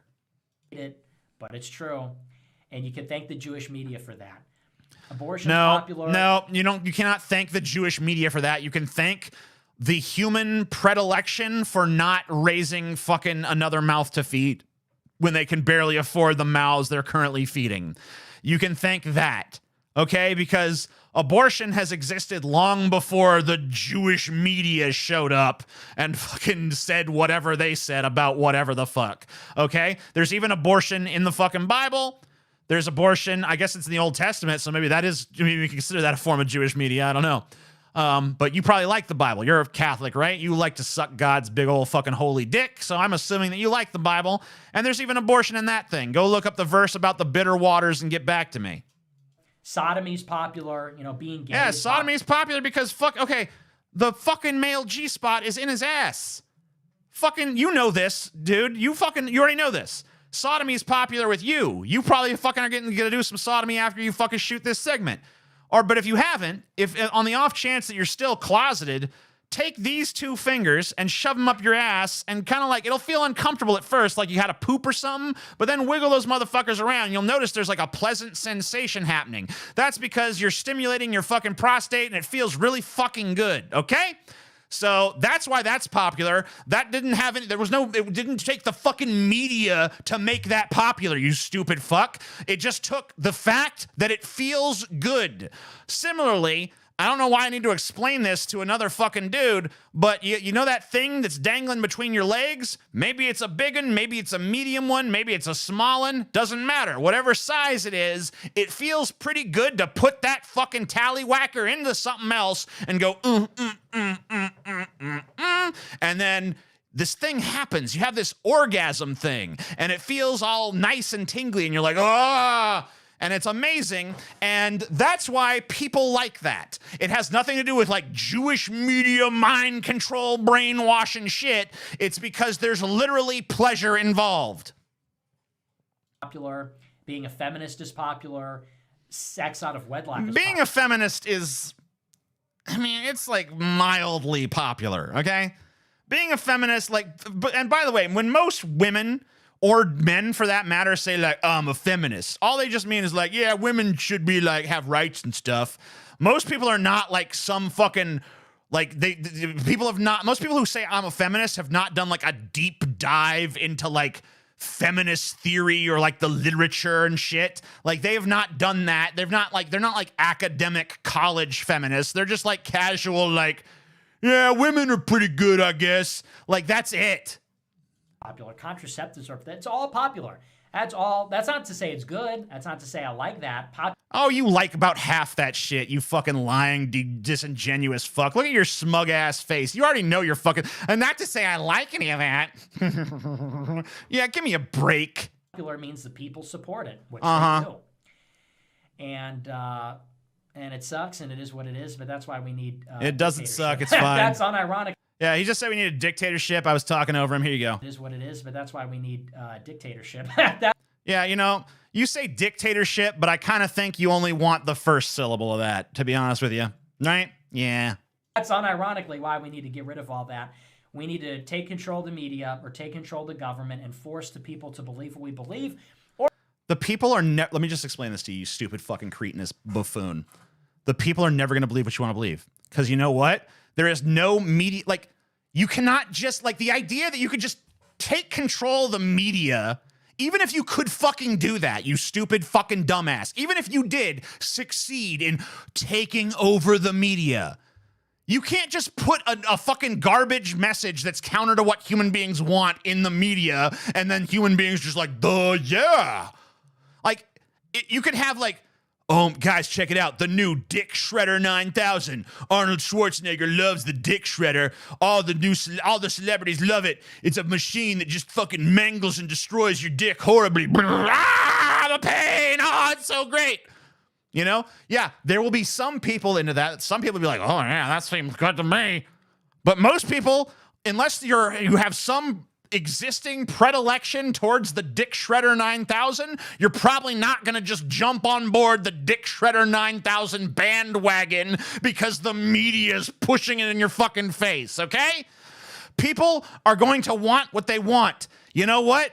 If you have a family, you have 2 mouths to feed already, and you're already fucking struggling, and then your wife is like, I'm pregnant again, you're going to be like, we need an abortion. And it's not going to matter what media messaging is happening. It's going to be like, I want you to get an abortion. Can you get an abortion, please? Because I do not want to fucking have to feed another goddamn kid. Fuck that. And she's either going to be like, yes, or she's going to be like, no, but whatever she says, you know, you're still going to have had that conversation because it's just pragmatic.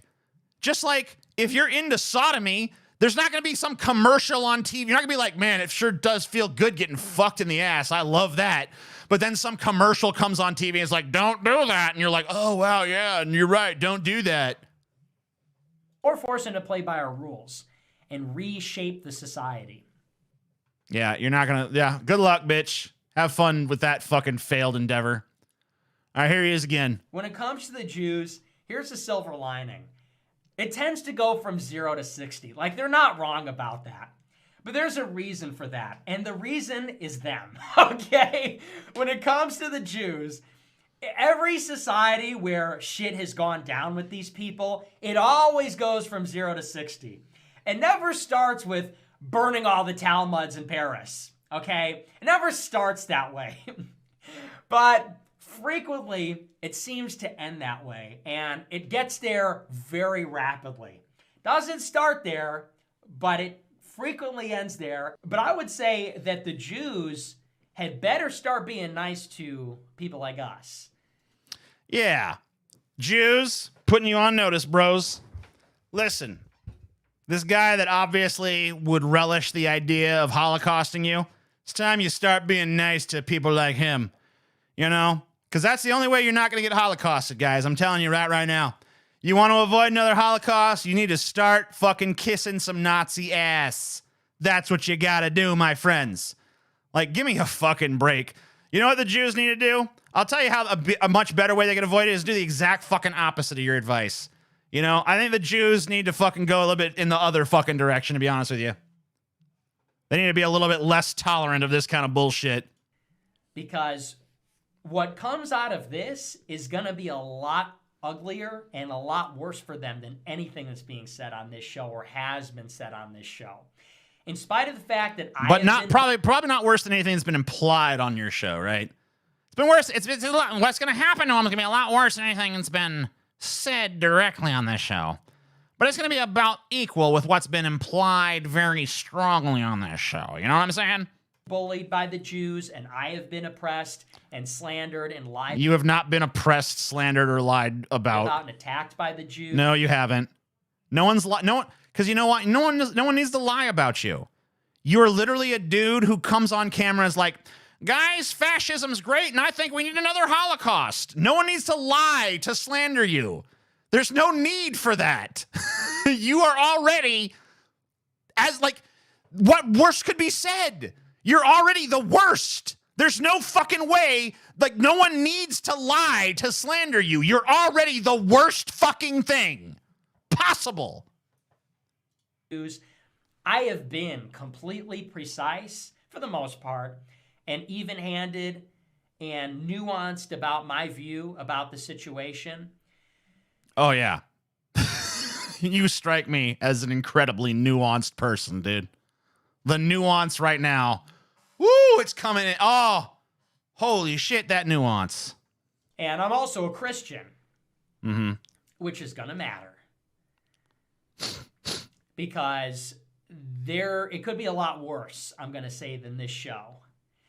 And what's going to come out of this could be, like I said, it could be a lot uglier than what we say on the show. I know that there are other people that are going to push farther than that once this conversation really starts. And the Jews are going to look at people like me in America first and say, damn, They're going to be pining for the days of me. They're going to be like, whoa, we should have been nice to Nick Fuentes back when he was the worst thing. Because now it's so much worse than that. You know, the thing is, I love that this guy who's spreading this like anti-Semitic vitriol and stuff is not like, he sees that it's going to get worse, but he's not willing to be like, and I was a stepping stone to that, and like have some actual genuine self-reflection. He's just like, you know, you're going to ruin the day that you didn't just embrace me. Like, what were they supposed to embrace? What were the Jews supposed to do?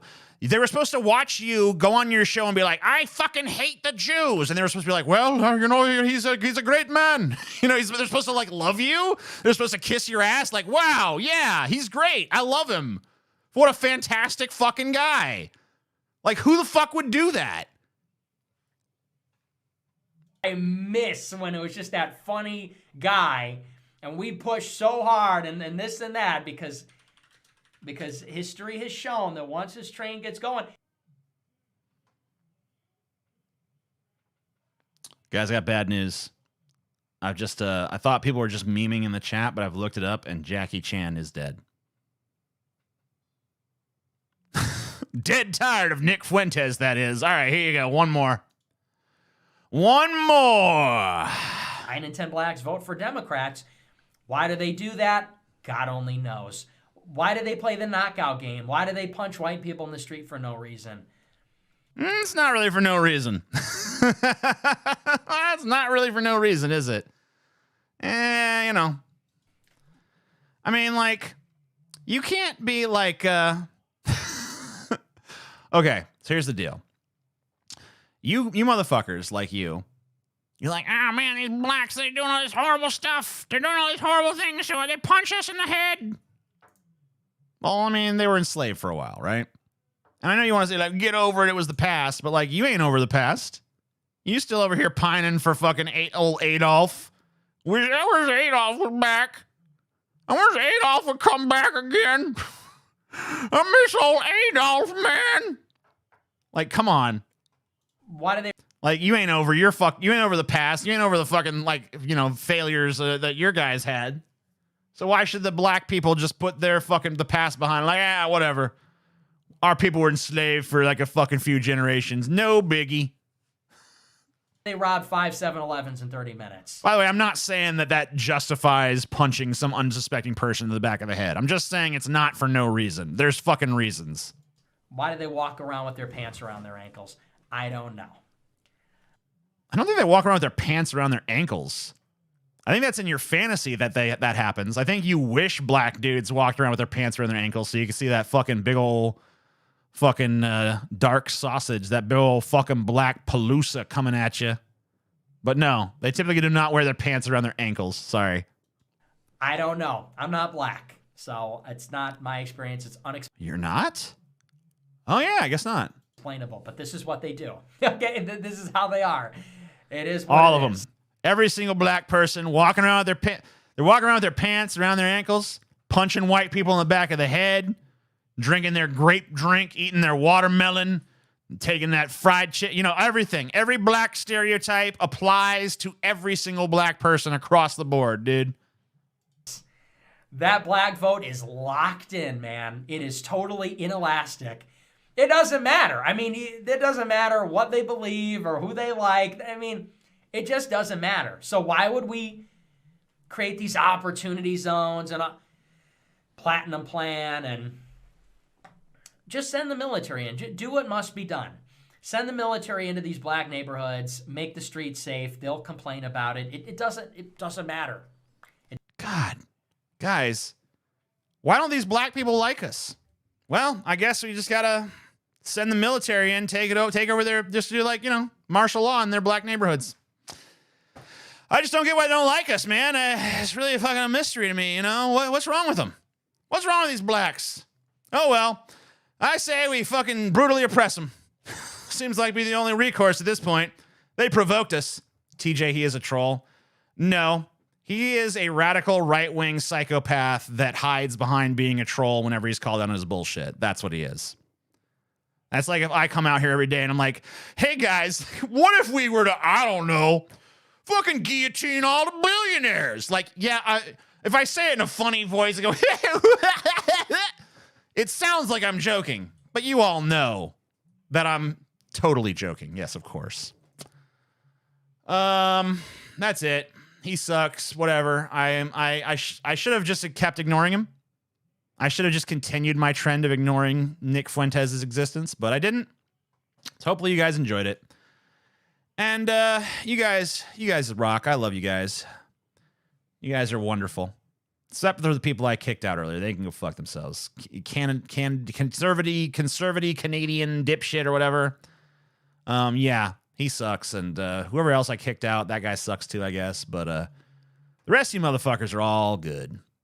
All you motherfuckers are cute. All you motherfuckers are adorable. You're little angels. You're little wonderful little angels. And yeah, you guys are great. That's Nick Fuentes. He sucks. I know, right? You probably expected more, didn't you? You probably expected more than like a grade schooler who like drew a mustache on his face with crayon and shit. But, you know, it is what it is, right? Anyways, thanks to everybody who showed up. Thanks to everybody who donated. Thanks to everybody who fucking had kind words to say. Thanks to everybody who disagreed but did so in a constructive and respectful way and didn't just say dumb shit. Love you guys. Love you guys. Love you guys. Peace.